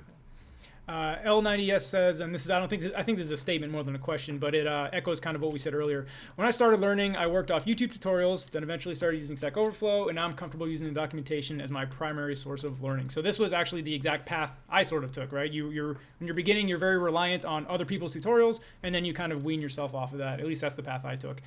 So don't use YouTube; it's terrible. Yes, absolutely. Only losers go there. Yeah.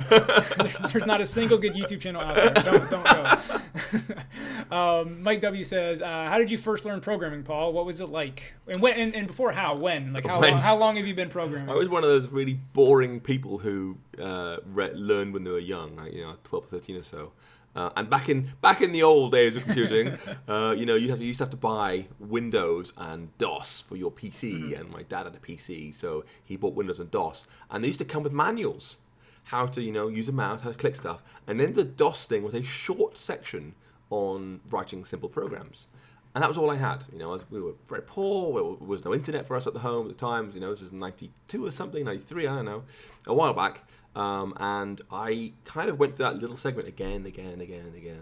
So it wasn't anything serious. It was just hacking around. But and eventually, my brother went to university in '96, and he had this scheme with Microsoft where they gave him Visual Studio on a discounted cost, like £50, $50 or something. But it came with Visual Basic. So he got Visual Studio, I got Visual Basic, and I used that. Because previously I'd be getting things off magazine cover discs. There was a thing called Visual Basic Custom Controls Edition, I think around VB4 or something. You could basically make a really tiny VB thing. You couldn't show any windows, you couldn't do anything massive, but it was enough to noodle around with. That's all I had was that. And then I got into this real VB through my brother getting a free copy, and kind of grew from there and took it on from there. Nice. So we answered this question already when I skipped down before. See, it skips on me like that. It does skip. Give me a second. Gotta find. This also gives us a good gauge on how far we are. Also another joke. What's up? Oh, no, I found it. Hey. Nobody wants to hear your jokes. I found Oh. What is it? Go the joke. What is red and smells like blue paint? Red paint. Okay, so Klaus, we can't get through a live stream. Thank you for asking this. We can't get through a live stream without this question being asked. I've answered it 1,000 times. What do you prefer and why? And try to keep it quick. We've talked about this a billion times. With the whole storyboard versus programmatically, what's your thought on that? What do you prefer? What's the pros and cons of both? Honestly, kind of thing? The pander to the crowd answer, the one that everyone wants to hear is, I create all my UIs in code. It feels like that's like if you write it in storyboards, you're a noob. Like you're not a real Correct. programmer. Like there's that sentiment out there. Correct. And every time I read that, it makes me angry. It isn't true. So many huge projects use storyboards because they're amazing for doing visual layouts, seeing where your constraints are, seeing how it looks in 3 languages simultaneously. Fine, some podunk noob in somewhere else in the world uses code and wants to angrily tweet about it and post on Reddit about it's the best thing to do. He does one language, she does this thing, whatever. It's not real coding. People who have to do huge apps at big scales have to think about 20, 30 languages, have to do every device under the sun. Storyboards make that significantly easier. They've got pro designers using storyboards to make gorgeous layouts. So I do both in practice, but people who just say only code really wind me up. Yeah, that's I'm in the same way. I use both. I typically take and maybe you can expand on this. I typically take the skeletal storyboard route to where I don't design everything on the storyboard, right? Like I'll just put the UI view out there, and then my UI view is like a custom view, all in code, and then I set that to the type of the class. You know what I'm saying? So it's like my storyboards are there, but they're very minimal. And if you just looked at the storyboard, it's not going to look like the UI, right? So I would say it's a mix of both. But that's the right answer in so many things. In so many things in coding, it's not A or B, it's A plus B. Yeah, I always say right tool, right job, right? Yeah, exactly. Some apps are going to call for more programmatic, some will give me more storyboard. So Tyler says, we already touched on functional Swift, but do you have any books that you've read or you suggest to where to get started with it? Have you read any good ones? It's a huge chapter in ProSwift is functional coding. And it's things self-plug. Well, if you want to really understand what a monad is, for example, or what a func door is, you'll find a line-by-line breakdown in code of what it means to be a monad in ProSwift. I go as deep as you like in that book. So yeah, self-plug. It's great. It's half price right now in the WW sale as well. Everything's half price, right? hackingwebsite.com/offers. I haven't even given you a chance to plug your stuff yet. I make there you plugs. Go. All right. Robert says, Paul, are there any red flags to look for to help you avoid taking a bad iOS job? So what red flags, I'm assuming, about the company or about the position, do you immediately look at and be like, yeah, I don't want to work there? Definitely the interview. You'll learn a lot in the interview, what kind of people they are. Do they seem happy? Now, keep in mind, I wouldn't apply for a junior job, right? If I were to go back to iOS coding, I'd ask for I'd aim for a very senior job. So for me, at that level, my goals are different to your goals, Robert, perhaps. But I'll be asking questions like, what are the biggest goals on your team right now? And if they're not sure, if they're umming and ahhing, I'm like, well, there's a communication problem in this company. Yeah. There's no clear vision in one direction. Right. Because the best companies, they know we've got to get here in 3, 6 months, 9 months time. That's our goal. So they know their short-term goal, the medium and long-term goal. So for me, communication is a big thing. That's the level I work at. Whereas you might say, I absolutely know that some people have said, I wasn't giving a coding interview. I don't want to work there. Because they'll say, well, if I wasn't given one, it means all the other people out there weren't given one either. All the ones they hired weren't giving a coding interview. Sure, yeah. I don't want to work there. And similarly, people will say, I was giving a coding interview. I don't like that kind of company. I don't want to work there. Yeah. So, but it really depends on what you feel like. So for me, it's communication and direction. Is there a clear, non-fluctuating vision, or is it like do this, do that, crunch over here, all over the place? For other folks, it's was there a coding interview, was there not a coding interview? It's so fluctuating. Yeah, I agree. So L90S asks, Apple looks to be, is an interesting question. Apple looks to be taking a rather hostile stance on Facebook with the whole privacy thing. With the digital health presentation, Safari blocking cookies, etc. Do you see any immediate consequences regarding this new relationship? I don't really have any thoughts on that. I don't know what kind of consequences there could be. I do know a lot of people are taking the whole like login with Facebook thing like out of their app. Have you seen that? I've seen people talk about that on Twitter. I did this update to my readers like I don't know, a week ago or so, saying, hey, the sale's on. I'm doing a sale with WWDC and so forth. But I gave a little privacy update, because all the GDPR emails and stuff. You only get my email if you buy a book from me, so it's an automatic opt-in for the books, which is quite nice. But it gave me call to rethink the way I do analytics and user things.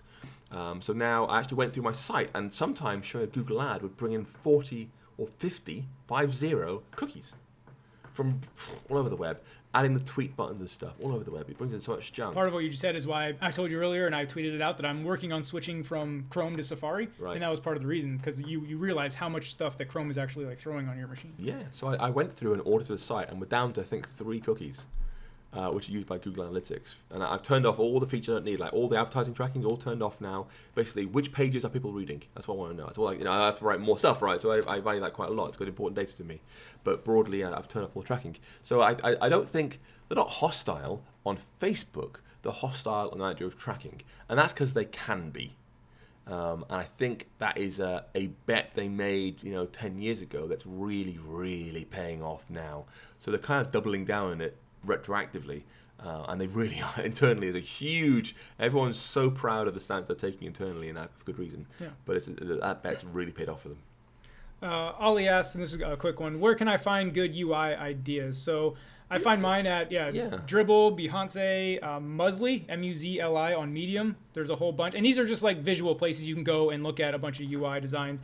There's a site called Pattern, P-T-T-R-N. There's another one that starts with an M that I featured on Swift News like 2 weeks ago. I'm blanking on the name.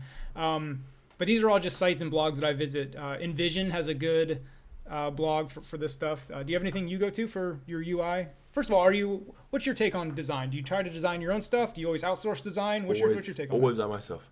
Okay. I obsess. I did a Star Wars talk. I made a opening crawl. I had a 20th Century Fox logo and Hacking with Swift.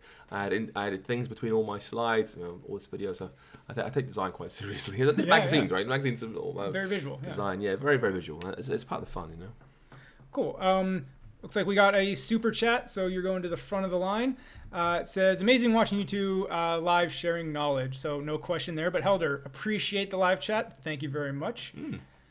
And Tyler asks, top 3 talks from this year's WWDC. So you guys may know I had an emergency in the family I had to fly home for, so I just got back Wednesday, so I'm playing catch up. You were actually at all these events, so you might not have had time to watch some sessions. Yeah, I was running about between labs and stuff. Yeah. I watched quite a few sessions. So that's pretty easy. I told you already the Playgrounds one was just brilliant. I loved it. I love the fact that these Xcode engineers, and one was a Playground engineer. One of them worked on the team, which did the new editor in an Xcode.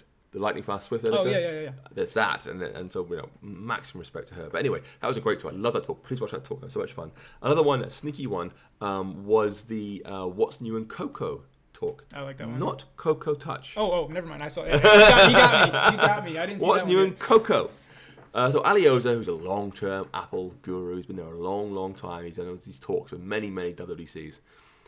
He gave this slide about making this change in the overlay for Swift 4.2, and they're basically rolling back a change they made in Swift 4.0. Because a curious thing, and no one's talked about this yet, the curious thing that's happening is that UI kits here and app kits here. We know there's a whole embedding thing they're doing, but at the same time, they're trying to harmonize the frameworks. So they're making changes here and making changes here to make them more similar. So for example, in the Swift 4.2 overlay for iOS, for Cocoa Touch, things like notifications used to be all under notifications, like notification dot whatever dot name dot a thing, right? Yeah. And now they've reorganized them, so it's now UI application dot notification change. Right. So they've moved it from here to there, because that's how AppKit does it. So the two teams basically met up and said, okay, what are you doing we can steal? What can you do you're stealing? And a change that AppKit made in Swift 4.0 was they made NS image named, which is basically UI image named, not take a string anymore. So it wasn't like NS image named a string, which it used to be in Swift 3. It became NS image named, NS image dot name a string. And it was like being John Malkovich. It was like Malkovich. It was really hard to read and understand. They made this change so you'd be more type safe and you'd make an extension to NS image with your things all hard-coded in extension rather than doing strings everywhere. I get the reason. People hated it. So if you listen to that talk and you'll hear that slide, he'll go, we've done this change. You'll hear a guy at the back going, whoa! That's me. That's me going, yes, you lost. And I met the person who made that happen last night. I was like, thank you so much. He fought for that change and they backed down, which is unusual because the AppKit team have got very, very strong views on their system. So they backed down. So I was very, very pleased to that. So that was great. So like I said, I've only watched probably 5 or 6, so take my list with a grain of salt. But I think number 1 is Platform State of the Union. I think every developer has to watch that. That's a good overview. I almost walked out of that one. Oh, well. I got bored. Really?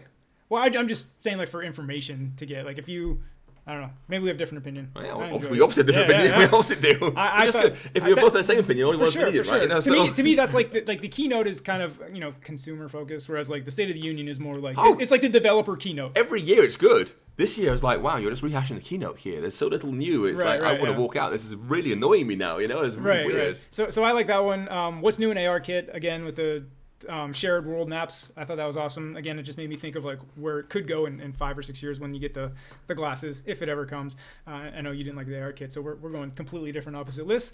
And then one that is actually, and I'm going to talk about this in Swift News, but it's for beginners. There's this, I have an idea for an app, and it basically is a walkthrough from start to finish of how they built an app. And I just think it's really good for the not so experienced developers to kind of watch that and actually follow along and build the little game that they build.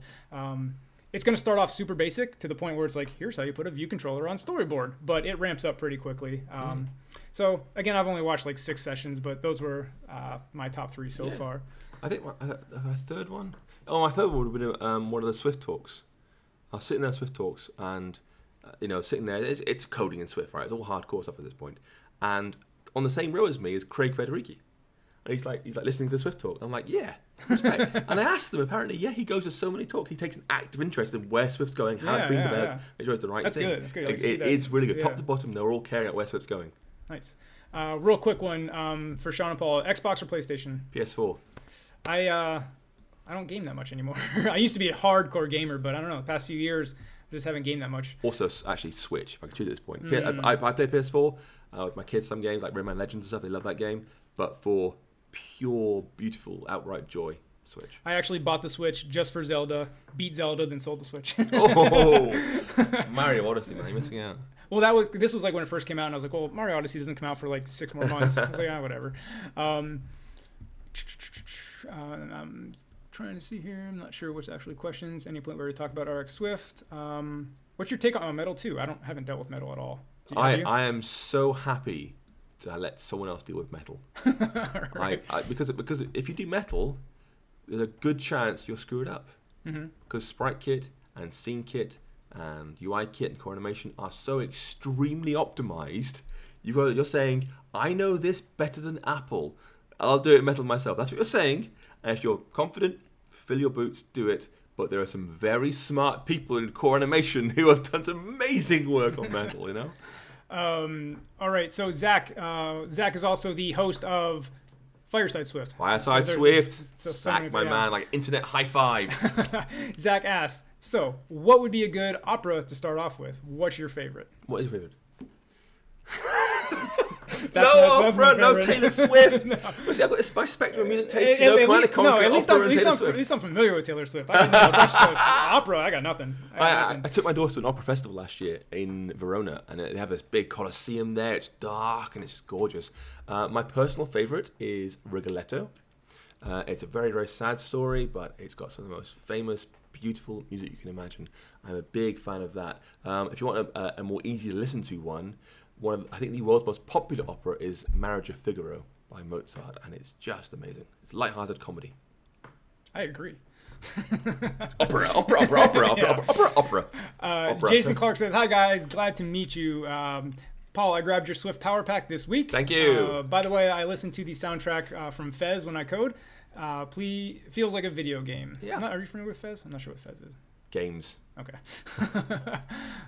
Guillermo says, Paul, out and about, I see. You making the rounds? Paul number 9, yeah, he's away in LA today. Metal, we just answered that. +1 for Swift coding challenges. Fantastic. Thank you, Zach. Book. I see there's some Vim influence in Xcode 10. Then again, Xvim 2 still works here. So, do you use Vim or anything like that? I use Vim. So, I have not made that journey yet. Everybody says I should. I feel like it's a steep learning curve, and I feel like my productivity will dip a bit before it takes off, and I just haven't made that leap. Any advice for me? So just so you all know, I have personally been insulted about my Vim usage by Bram Molinar, the guy who makes Vim. He laughed at me in a room full of people. It was like, yeah, thanks for that, Bram. Vim is great. And I learned an interesting fact. I won't name names today, but not everyone in Apple uses Xcode. Some prefer to do their coding outside of Xcode. Some on the Swift team, I'll say, prefer not to use Xcode. They do their coding somewhere else. So having a good editor, whether that's Sublime or even not text editor, but Vim or Emacs perhaps, is a good idea. Particularly if you're doing remote work, SSH and so forth. Having Vim behind you is a good idea. All right. So Christian, how you doing, man? Sounds like you're familiar. Mac Oza, love him. So Paul, how does your classic background impact how you code and how you think about coding? Thanks for your books and helping me switching from journalism to Dev1. You can read that. The problem is that, so I made this app 6-7 years ago, a while ago, right? I've got a master's degree in classical studies, so Latin and Greek, right? And I made an app for me to read Latin in my pocket. And I made it for me, no one else. It turns out there are lots of Latin students in the world, particularly at universities and schools. So a lot of schools actually here in the US, we call them charter schools, like posh schools with too much money, or like private schools, right. kind of charter. Yeah, charter. They buy 100 iPads for their kids and buy all these apps for their kids. Every sort of September time, I sell thousands of copies of software, and it's like $10 a shot or something. $9 a shot for this app. It's the classical app for students on iPad, so it influences my apps in that respect. I made this app a long time ago. It's still there because it makes a lot of money. It pays for my mortgage, which is fantastic. Still to this day? Yeah, still to this day. My wife looks after it. I haven't got to do anything. She just looks after the emails. I don't even do it anymore. Nice. I'm too busy doing books. Has that impacted much? Probably not. I don't think I did a Greek app. Wasn't much call for that. Greek's more niche again, but Latin's been very, very popular. So yeah, it's paid for my mortgage. Nice. which is nice. Yeah. All right, we'll do a time check-in. We're about an hour and a half in. Paul, you want to do another half hour? Yeah, sure. Yeah. Okay, so we're gonna go to the 2 hour mark. We got about another half hour. I see there's some still a lot of questions coming in. Yeah, we're still over the record. So until that drops, I'm good to go. Okay, fine, great. So we'll do another half hour. So if you have any last minute questions for Paul or I, get them in now. So moving on with the list. Hey Paul, were you at Try Swift Bangalore in November 2017? If so, how was the experience? So Paul does go to. We were talking about this earlier. You go to many, many conferences all over the European continent. So, I guess talk about that. No, I was not, and I would love to go. Don't get me wrong. I would love to go, and I see analytics on my site. The US is number 1 for popularity. India is very, very close behind. That's how mine is too. There's a real thirst for knowledge, right? People want to learn, and that's amazing. I would love to go to Try Swift Bangalore one day. I was talking to Natasha yesterday. And she said, "Oh yeah, you're on my list somewhere." I'm like, "Well, that's great," but she's got the ability to invite and attract some fantastic, diverse speakers, and that doesn't really qualify as me. So I'm happy to wait my turn. I'll eventually come around to it. But you know what? Ask for me. See what she says. I would love to go and speak there one day. Nice. Victor says, we've kind of already touched on AR a little bit, but we can probably answer this quickly. How can I make money making AR iOS apps on the App Store? What is trending right now with AR? I think the sentiment is Nothing. Way too early. Nothing's trending on Like, now. yeah, it's a cool concept right now. It's way too early. Well, actually, we might, if you want to make money, right, here you go. So remember the early days of the iPhone, like iPhone original one? People made stupid apps like that. I will drink the beer kind of app, and you make $1, right? The Gold Rush. It was brilliant. It was so good. Like, me and my wife went to Japan once, and we went to Japan entirely on the prototype of one stupid app I made, which she said, just make this app. Okay, fine, I'll do it. And it was 20 questions. But it was the dumbest form you could imagine. You know, 20 questions like, are you a celebrity? Are you a whatever? Yeah. It was, effectively, it would just show you a word on the screen, like, President Nixon. That was it. And you hold the phone to your head, and you wouldn't know what the word was, but ask questions. That was it. There's no logic in there. It was just basically a list of 1,000 words. How long would it take you to make? Like it's an evening. It was so easy to make. It was trivial to make. Basically, a list of animals: cat, dog, parrots. We made so much money in that. We're like, we're going to Japan. Screw this. We're done. The Gold Rush is amazing. I was so happy with the Gold Rush. But that's been and gone now. So, but now, if you can think of an idea with AR that will let their friend show off their iPhone 10 to a friend of theirs. Oh yeah. That's it. You'll make a lot of money. That's what you mean. Like, hey, look, I'm the cool kid with the iPhone 10. Let me show you what it can do. This cool iOS 12 thing. It's amazing. I'm first. That's it. That's where my big money is right now. Gotcha. The only money. So Jason Clark says, question, do either of you feel like tvOS has a lot of opportunity to develop something unique? I personally do. I use my Apple TV as my TV. I don't have cable. I'm completely, cut the cord. Yep. I watch YouTube is my TV, to be honest with you. I watch that more than like any other network. So yeah, I'm on my Apple TV all the time. So I think there's opportunity there. What do you think? Yeah, it's kind of like the Mac App Store. It exists. People don't use it. There's a tvOS App Store, which is like, tumbleweed territory. Right. It's very nice to code for. I did a book on tvOS, and there's 12 projects. I'm back to the plug thing again. But the first 11 were all UIKit. The 12th was TVML kit. And I regret that, having used so much TVML kit there. I wish I could do it again, to do 6 TVML kit. You're a fan of TVML kit. Oh, it's so good. Really? It's so nice. You just say, give me this thing with the pictures here. It'll do all the work for you. And actually, one of the things they launched, probably the biggest thing they launched at WWDC, which no one cares about really, is TVUI kit, which is the middle ground, because you've got sort of like TVML kit, which is a gorgeous, simple, fast, efficient thing here. Yeah. And then over here at UI kit, code it all from scratch, custom controls. And it bridges the two. Get all these powerful controls using pure Swift. So blend the two. So I might give that a try and see where I get to. Nice. Where were we at here?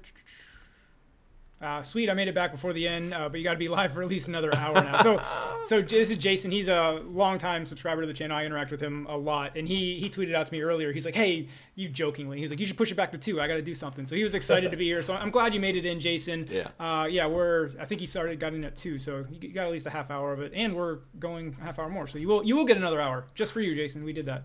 Well, not another hour from now, but another hour from when you got here. Ananta, question for both. How do you cope with flustered feelings at a meetup/conference? So I'll be the first to say I'm horrible at these meetups. Like, I go for the talk. I don't network and socialize as much as I should. I think that would be different now, just due to this channel and due to Swift News. My persona is getting out there, right? Like, people know me. Whereas before, I don't know, maybe it's just nervous of like, I'm going to go there, I'm not going to know anybody. And just that hurdle of like, let me start up a conversation with somebody I don't know, there's no background, met. So I didn't get over that hurdle.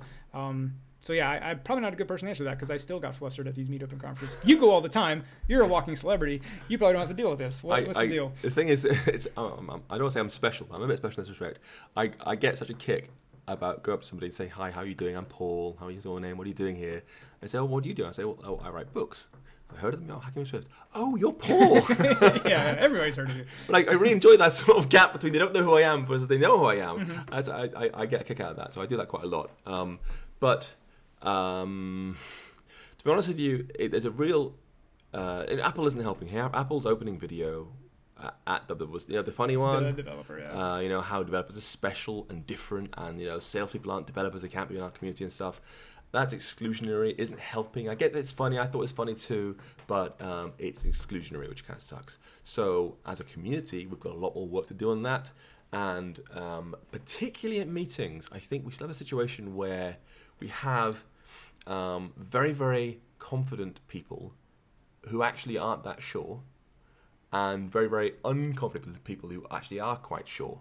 And I'd rather have someone say, I kind of think this is the case, but I trusted them and really knew their background, than someone say, I'm certain this is the case, and actually, you're not certain at all. You sort of think that, and this is particularly true with women, because they're kind of trained to say, I think that, I feel that, I wonder whether, whereas men say, I know that, the whole mansplaining thing, right? And I do it too. I'm terrible at it sometimes. I think one thing I try and do is actually don't do it then, but it's not doing it right then. I think that I'm trying to adopt the same mannerisms myself and to make it almost like osmosis. So I feel that this is the case, and therefore hopefully other folks can understand that, Paul isn't 100% certain either. Because there's nothing certain. There's no there's no obvious guaranteed right solution for most of our problems we're facing. Yep. So you must be able to accept there's some flow. And I think naturally we're trained as blokes to say this is the right way, it's the right way to do it, and it isn't. We have to acknowledge that and wind it back a little bit and say I feel that. And as a result, I think it will build everybody. We'll see. Nice. Khaled says, Paul, are you going to come to Germany for any conferences? I introduced your tutorials to my company's app department, and they are planning to buy a lot of books from you and also subscription from you. Thanks a lot, man. What subscription? Impressive. I don't have one. Okay. But yeah, if you want, send me an envelope full of 50s. Do whatever you want. Every month, you just get an envelope full of 50s. Basically, yeah. I'm coming to Cologne in September for SwiftConf. I would love to. I'm not very far away. I live in England, right? So it's a short hop to most of Germany. If your company would like me to fly over there and you pay my flight and hotel, I'll be there and do a workshop with you. Let me know. Yeah, nice. Personal workshop from Paul. Just pay for the travel, right? Good hotel though. Oh, yeah, 5 stars. Yeah. Nothing less. It has to be bigger than this place. It's a huge mansion, right? What are you talking about? This is huge. But bigger than here. Huge. For those that don't know the joke, I live in a studio apartment, and you're basically seeing all of it in the background. Like, that's it. Got a nice view though. And give it that. The pool's out there, the bay. What do you think about low-level languages like C? It's kind of a vague question. Fair enough. What do you think? I don't know. I don't have any experience with it. I'm Swift only. Like we talked about, I'm pretty junior in my career, so Swift is basically all I know, with some little HTML, CSS, JavaScript sprinkled in there. But I still have the original book my brother learned from when he went to university. It's called Apprentice C++, and it's like, here's how you do C in, C out for C++. And it just seems like such a long time ago. I mean, it's only like 20 years ago or something, but it feels like a lot longer than that, like almost punch cards territory now. To be fair, I did do a lot of C because I was doing GTK coding for Linux. That was all C. And it's nice, it works really well, but I'm more efficient when I can push work to the compiler. And that's what Swift does really well. In Swift 4.1, with conditional conformances, with recursive constraints, with Swift 4.2, with case iterable and random number generations and similar, hash warning, hash error, they let you push more work to the compiler. And that's my main goal, is to make the compiler do work for me so I can focus on high-level constructs. And Swift's particularly good at that. Nice. All right.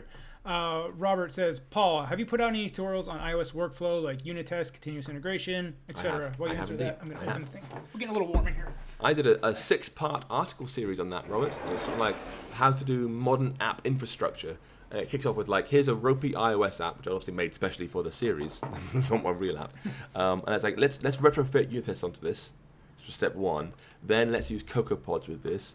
Then let's add SwiftLint to this. Then let's put this on GitHub. Let's add Fastlane to this. Let's do Circle CI for continuous integration. So it took like a really crufty sort of nasty iOS app, refactored it into a nicer app, not perfect but nicer. Added tests, added CocoaPods, added all these other things like CI, like unit tests in there. So it's a 6-part thing that's on hackingswift.com/articles. You'll find it there. Just look for infrastructure. You'll find it there. So Alfonso says hello. Alfonso is another longtime viewer of the channel. Appreciate you showing up. Zach knows him. Fernando says, can you make a Siri shortcuts tutorial video? So I know you don't do videos, so I'm assuming this is directed at me. Okay. I do plan on doing this. I have a ton of backlog WWDC videos I got to get to, but I plan on doing this one for sure as I learn it and figure it out myself. I started a video on it last night and fell asleep. A video? Oh, watching a video. No, recording a video. I thought you didn't do videos. Or the minute long one. No, I do it rarely. I do it often for Swift. Like a new release of Swift, I do a video. but I hate doing them. I hate doing videos. But I fell asleep. I actually fell asleep recording a video because I was so tired. So just recording of you Well, sleeping. I'd been out all day at WWDC. I had to go out for an event. So I was like, out. Tired. So Richard Lowe says, great to see two of my favorite Swift people together. Hey, Thank Rick. you. Quick question. Will you both be switching to dark mode? I'll go first. So the iMac Pro, I went dark mode everything as soon as possible. Before the dark mode came out, just the system dark mode, switched my Twitter to dark mode, switched my YouTube to dark mode, and that's the only reason I downloaded macOS Mojave day one, just to get the dark mode. So my answer is a resounding yes. Your thoughts? Yeah, it's called Pro Mode, right? Right. The problem is that the apps don't work terribly well with it. Keynote looks terrible right now. Does it? Yeah. And even the things that have been changed, like Xcode, still look a bit ropey, to be fair. They don't look great. I did a 45-minute live coding thing at AltConf on Mojave, on iOS 12, on Xcode 10, in dark mode, and the first thing I said was, can you please put it back to light mode? We can't see the screen properly. So the problem is it's not brilliant visibility, it's lower contrast for a reason, to hurt your eyes less. But other folks don't get on very well with that, it turns out. Alfonso asks a lot of AR stuff today. Any ideas on which industries augmented reality can be implemented in where it doesn't feel gimmicky? So I think it feels gimmicky in a lot right now. If we knew that, we'd be retired in Honolulu by now, We'd have made our money already, we'd been done, Gearman is recommending warehouse inventory, museum. So yeah, the museum was interesting. Did you see that app? Apple's featured it a lot. I think it's called Boulevard, where they'll have like a painting of the Mona Lisa, and you can like walk up to it and see all like the fine-grained, paint strokes, which I thought was cool because obviously the real Mona Lisa you can't get anywhere near. So I think that was interesting. You can get quite close to it. Can you? There was, Any pictures I've seen, it's all like roped off. And I have 2 arts degrees. One of them was on art history, and they encourage you go up. You can't. Okay, Mona Lisa's behind a thick bit of glass, right? But broadly, go up, look at the strokes, and you can see where the brush has been painting on the oil, and it's quite remarkable seeing that. So nice. Bob says, can you talk about making apps programmatically or storyboards? Bob, we talked about this. Whiz back. Watch. So a couple hours after, because this is a long one, it'll probably take an hour or two to process and be up there. But the replay will be up a couple hours. So fast forward to probably about the 1 hour mark, roughly. We talk about that. You can just kind of scroll through the chat and see when we talked about it. It depends. The TLDR. There you go. Right tool, right job. It depends. No. I meet some troubles about organizations, where to start a complex app from scratch with authentication, APIs, etc. Do you have tutorials about complete app development structure? I assume this is more like you said, the organization aspect of things. Do you have tutorials on it? Do you have a strong opinion? Do you have a specific way that strong opinions. So do you like I stick to the same way on every single app, I'm assuming. Do you alter it like per app type, or you pretty much your organization's the same no matter what? Someone asked this question to Linus Torvalds, the man who made Linux originally. Obviously, it's thousands of folks now. He made it originally. He said, Linus, what advice do you give to folks who want to work on a large project? He said, you don't work on a large project, you work on a small project. And the small project becomes large. If you set out to try and start a complex app from scratch, you will fail. You will get nowhere. You'll give up part way through because it's too much work. You're going to have the whole Yagni problem. You ain't going to need it. You'll make things that aren't needed, too many abstractions or leaky abstractions. You'll confuse yourself. Start small, solve one small problem, then do another thing, solve that problem, and work your way forward rather than just going nuts with large, complex stuff. Okay, I'm going to have you answer one more question. I'm going to gauge where we're at to see if we need to go like lightning round to try to get to these all. So I'm going to let you take this one. How do you recommend to show off your soft skills? Let me give my answer real quick, and then I'll let you run with it. So this is actually the main reason I did my YouTube channel. It's actually a marketing ploy for me to like put myself out there, and because I always felt like I win. I've said this before on videos. I feel like I win the deep game. I don't win the shallow game. What I mean by that is if you just look at my resume, or if you just give me a half-hour coding interview, like that's just the shallow game. You're not going to get to know me, and somebody else is going to beat me at that game. But the deeper game, the more you get to know me, and the more like we've worked together for a month. Like I always say, if the jobs that have like a 4-month trial period or something like that, there's a lot of jobs that do that, like, or a contract to hire, I will crush that. I will get hired 100%, maybe not 100%, you never know. But I feel like have the advantage in that game. So the reason I did my YouTube channel was to allow people to get to know me better and to show off my skills. It's kind of like a marketing thing. So obviously YouTube channel is a crazy hard thing to do. I'm not saying do that, but an online presence, I guess, is the shorter answer. Blog post, being active on Twitter. I don't know. Go ahead and your answer, and I'll reassess how long we got here. Yeah, so I have this thing on the site. It's like hackingswift.com/test, where it lets you do Swift coding tests, like what would this do, what would that do, and so forth. There's another one /interview-questions. Basically a lot of questions to give you, and it doesn't provide the answers. There's no marking the questions. It's basically, here are discussion points I would bring up when I was interviewing someone, and that's how I personally prefer to gauge someone's level, someone's interest, by opening them up, putting them at ease, and having a conversation, letting them get more chatty, get into their own comfort zone more easily, and discuss things like how do you feel about core image, or what experience do you have using maps. I'm not looking for I use A, B, C, X, Y, Z algorithms or APIs. It's just like, oh yeah, I quite enjoy doing but let them just find in the comfort zone a little bit and chatting. So that's a soft skill for me, being able to hear a question, think it through, have some coffee, and then give a comprehensive or meaningful coordinated answer in an interesting way. What about as far as like being a good teammate, playing nice with others, right? Because you always hear that, like being good to work with. Like, how do you show that off? That's pretty tough to do in a short time, right? You can't interview for that, and people get that wrong all the time. That's a good team fit is arguably more important than being agree. a good coder. Yeah. There are lots of good coders out there who shouldn't be on teams, quite frankly, who are toxic and drag things down. So yeah, being a good teammate is hard, and that's something you find out over time. Nice. Okay, so we have about 10 minutes left, so we're just gonna hit some questions real quick and kind of give some quick short answers. So Hari asks, when will how cool is the Xcode 10 release, and when will it be released? So it always comes out every September, right? Yeah, September will be out. I like it so far, but to be fair, I've had minimal interactions with it. Just been too busy doing other stuff since it's come out. Have you worked in it a lot yet? Yeah, all the time now. Like thumbs up so far, thumbs down? It's a small change. We might talk more on Swift News perhaps, but it's a small change, but it's a refinement change. I love the new playground system. It's nice. Nice. Okay. Favorite architecture pattern? So I always say I typically stick with MVC. I don't really venture out much to all the flavor of the month type stuff. MVC, but I use coordinators a lot. Okay. Coordinators are brilliant. If you haven't seen it already, Google iOS coordinators. You'll find one by Suresh Khanli, who sort of invented it. One by me. Read that. I love it. Blaze asks, to the both of you, do you have any tips for starting a Swift blog? It is very difficult to get myself to write anything, even though I already have a website set up already. So I got my blog start before I shifted to video with just blogging about what I was learning. It was almost like a blog for me. Because if you can like teach somebody else or put what you learned out like for other people to read and interpret, that helps you like really learn it. And like literally say, you can't teach something till you really know it. Yeah. So that's what I used my blog for in the beginning. Yeah, and to be fair, that was Natasha the Robot's point too. She said, I'm learning about this thing right now. Here's what I found. And then she'd get people saying, here's a better solution, and she'd post those too. So it made the article better and better as it kind of went through. So that was a great angle to take, I think. Ankit says, I want more Paul jokes, please.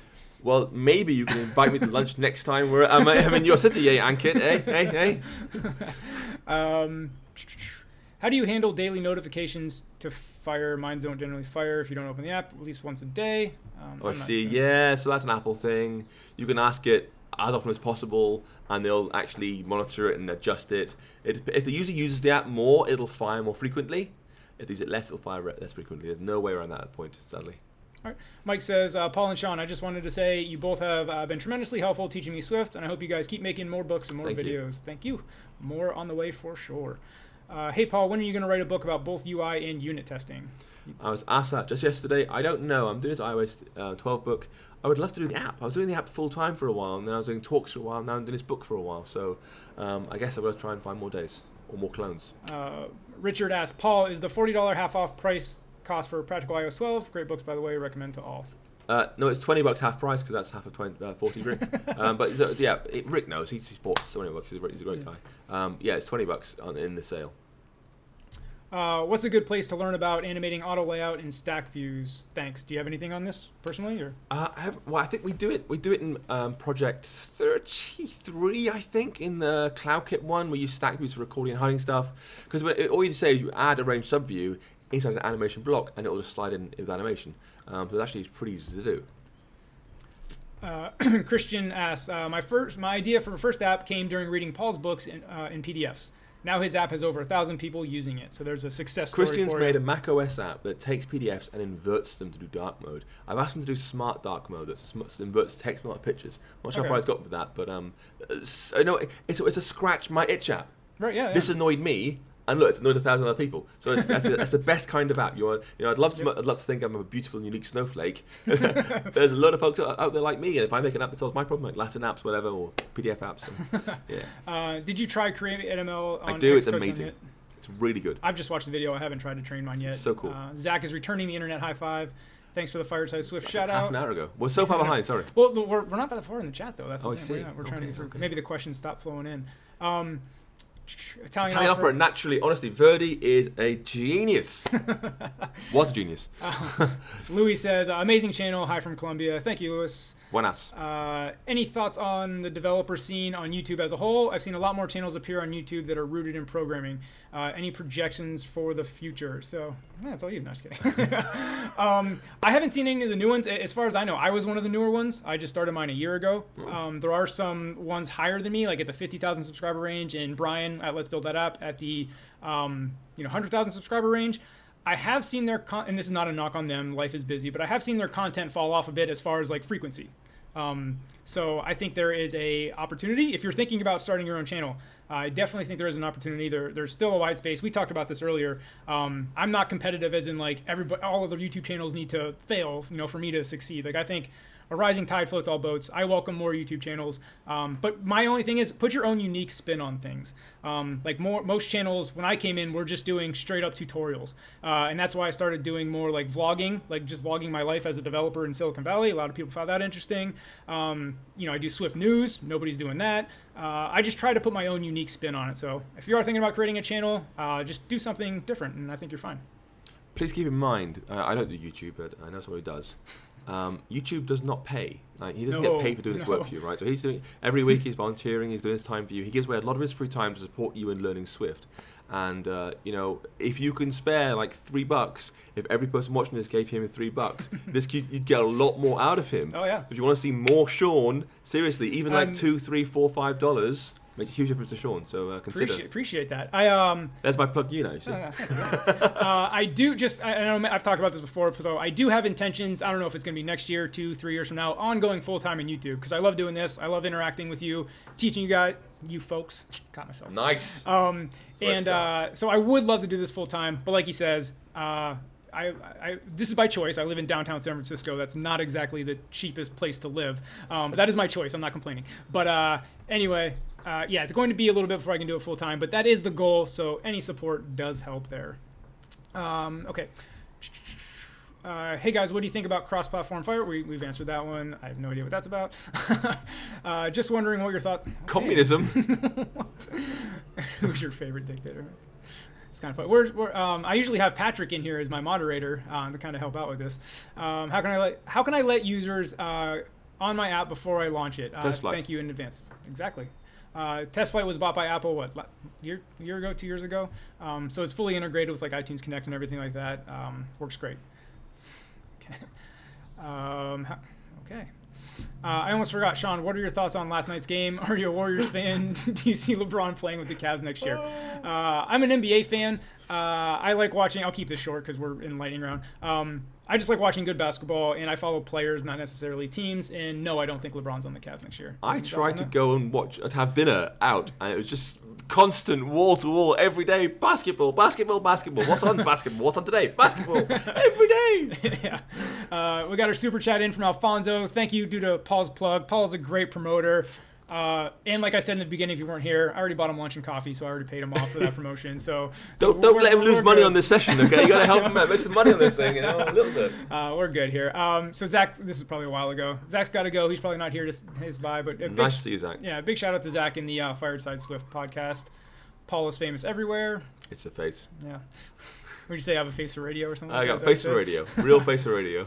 Do you know about any statistics package for Swift, and do you think there's a future for this? I truly dislike Python and R. I'm not sure what he's talking about. Yeah, so the thing is, Python is popular, not because it's Python, but because it's got such a huge range of libraries behind it.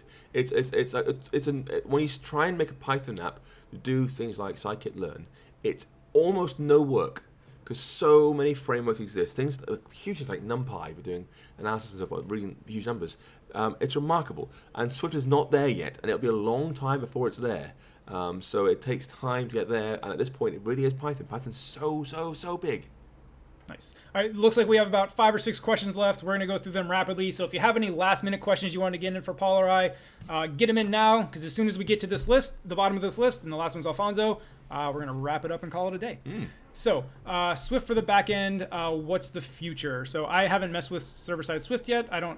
So the reason I haven't messed with it yet is because I was waiting for it to kind of like mature a little bit. Do you think it is close to maturing? Do you think it's still too early? Honestly, folks don't realize, IBM has some serious contracts already. Like ING, the huge Dutch bank, is running Katura. Mercedes runs Katura. There's some serious people using server backend Swift.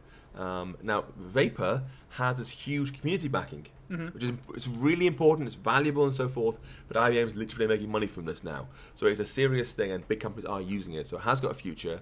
I'm not sure what that's going to look like yet, because we're seeing these two ends and not a middle yet. Yeah. But we'll see as it pans out. I hope it has a good future, because I feel like, and I've said this before, I feel like for my app building process, I can do the design, I can build a client, I just can't build the back end yet on myself. So if Swift to the server takes off and matures, and what you said is pretty much there already, then that will help me out a lot. There's a good book on that, actually.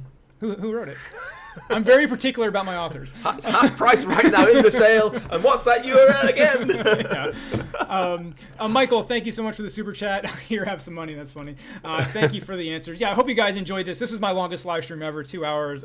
Flew by for me. It went great. We still got a couple more questions to answer before we wrap up. Helder, again, we truly appreciate your time, guys. Thank you. Helder, that's your second super chat. Much appreciated. Thank you for watching, and I think you've been here pretty much the whole time, so much appreciated for that support too. So a couple more questions left. This is for you. I haven't messed with GDPR yet. Best way to make your app comply with GDPR? Track nothing.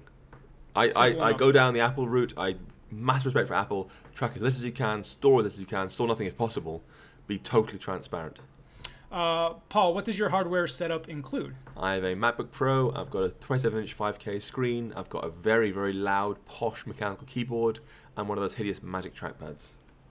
Nice. Do you like the trackpad, or are you a trackpad or a mouse guy? Trackpad. Really? Big I'm a mouse guy. Big canvas. You gotta leave. Is Linux needed? What, in the world? I don't know. It's probably I'm guessing you mean related to server-side Swift. It's not needed. You can run on Mac OS, but the cost of running Mac OS on a server is higher. I would love to have like one of those nice Mac Stadium Macs, but they're like $50 a month. I'm not going to do that for my hosting. I pay for rack space and Linux. So you can do Mac OS, but at this point, Linux is more popular. All right, we got a super chat from Jason Semper Phoenix for $3. Says, Paul, you should have said $5. Or 50. Yeah, he said 100. You guys didn't hear him correctly. Nah, just kidding. I get much appreciated for the super chats, guys. Thank you very much. Guys. Bad habit. I'm here for you, man. Look, thank you, yeah. You're going to be my police. Yeah, I'm on your shoulder this time. Like the bad devil saying, no. Like you said, it's just 36 years of a bad habit. It's hard to break. I'm trying. Hey, blank. What is the most challenge on mobile development today? It's a pretty broad question. Good question. Yeah. I like it.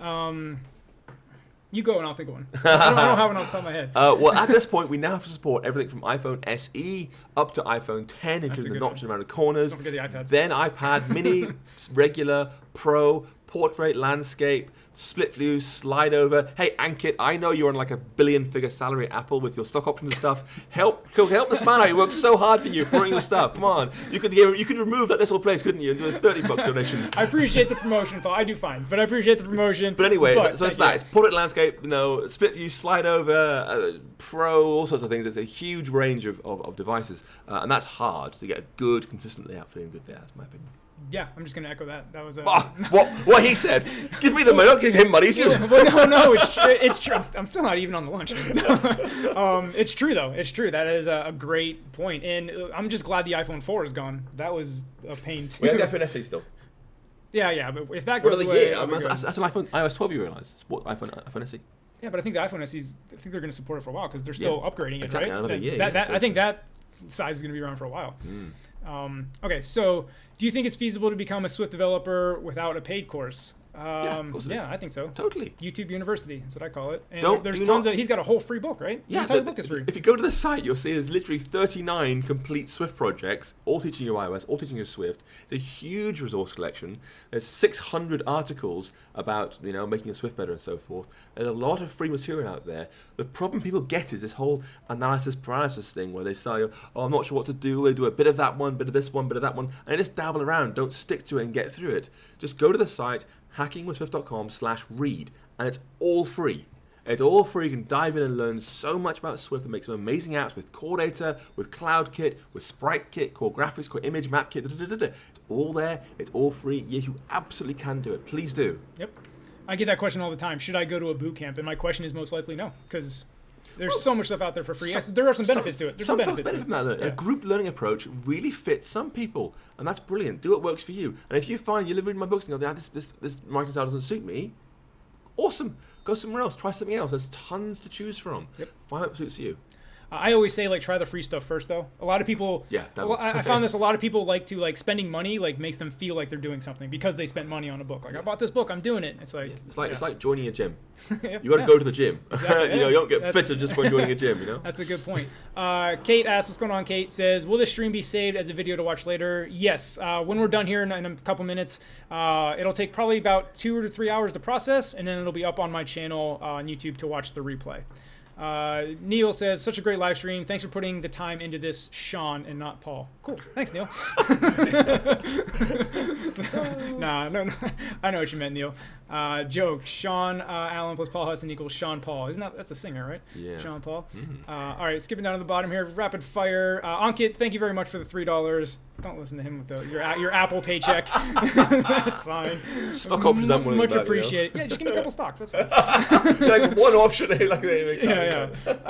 Thanks, guys. I really love this collaboration. Have a great day. Any news on SPM and Xcode 10? Did you watch the SPM session? Well, that's a very good question, Gemund, because the kind of person we know. The thing is, okay, we talked about, actually, Anki was talking about this yesterday on Twitter. I would love to see SPM for iOS and Xcode. We would all love to see that. It's a very large company, and they do not have enough staff. You would be amazed how few folks work on SPM or on build tools or on similar things. They are not big teams. I know we think about 70 or 80,000 employees, but they have remarkably few. And they've got to balance so many things internally and externally. It's very, very hard. So no, there is currently no news, and they are being told regularly. Don't worry. All right. They know. Ankit says, I wanted to say Paul should have said $5 in Super Chat, but pressed the wrong button. Oh, I see. No worries. I think we're wrapping it up. What is this last second one? Do you guys have an update to iOS 12 beta? Or did you guys update? This will be the last question, unless somebody sneaks in an easy one. I updated on my main device. I updated the Mojave on the iMac Pro. I kept my MacBook Pro separate just in case, something catastrophic happens with the beta. How did you handle it? I did both. Both. I had no choice. I did this. You got so much to do. Thing. I had an AltConf iOS 12 talk on Wednesday, and therefore I had to create ML, which requires Mojave, so I had no choice. And it caused problems because I was doing this talk the next day, and there's a little glitch in Mojave because occasionally, every 10th slide in my keynote thing would just go black. So I need to try and find a radar about that and get it reported if possible. Okay, sorry, I just had to moderate some stuff here. Last couple, thank you for the amazing collaboration. One of the most enjoyable live streams ever. Thank you, and we're gonna wrap it up. Cool. Ula's in part of my community. Ula, you just missed it. We're done here, but the replay will be up in a couple hours. Thank you, Paul, for joining me. This was an incredibly fun live stream. Like I said, the time flies. Great stuff. Thanks for coming. Yeah, glad to be here. Awesome. See you, everyone. Take care.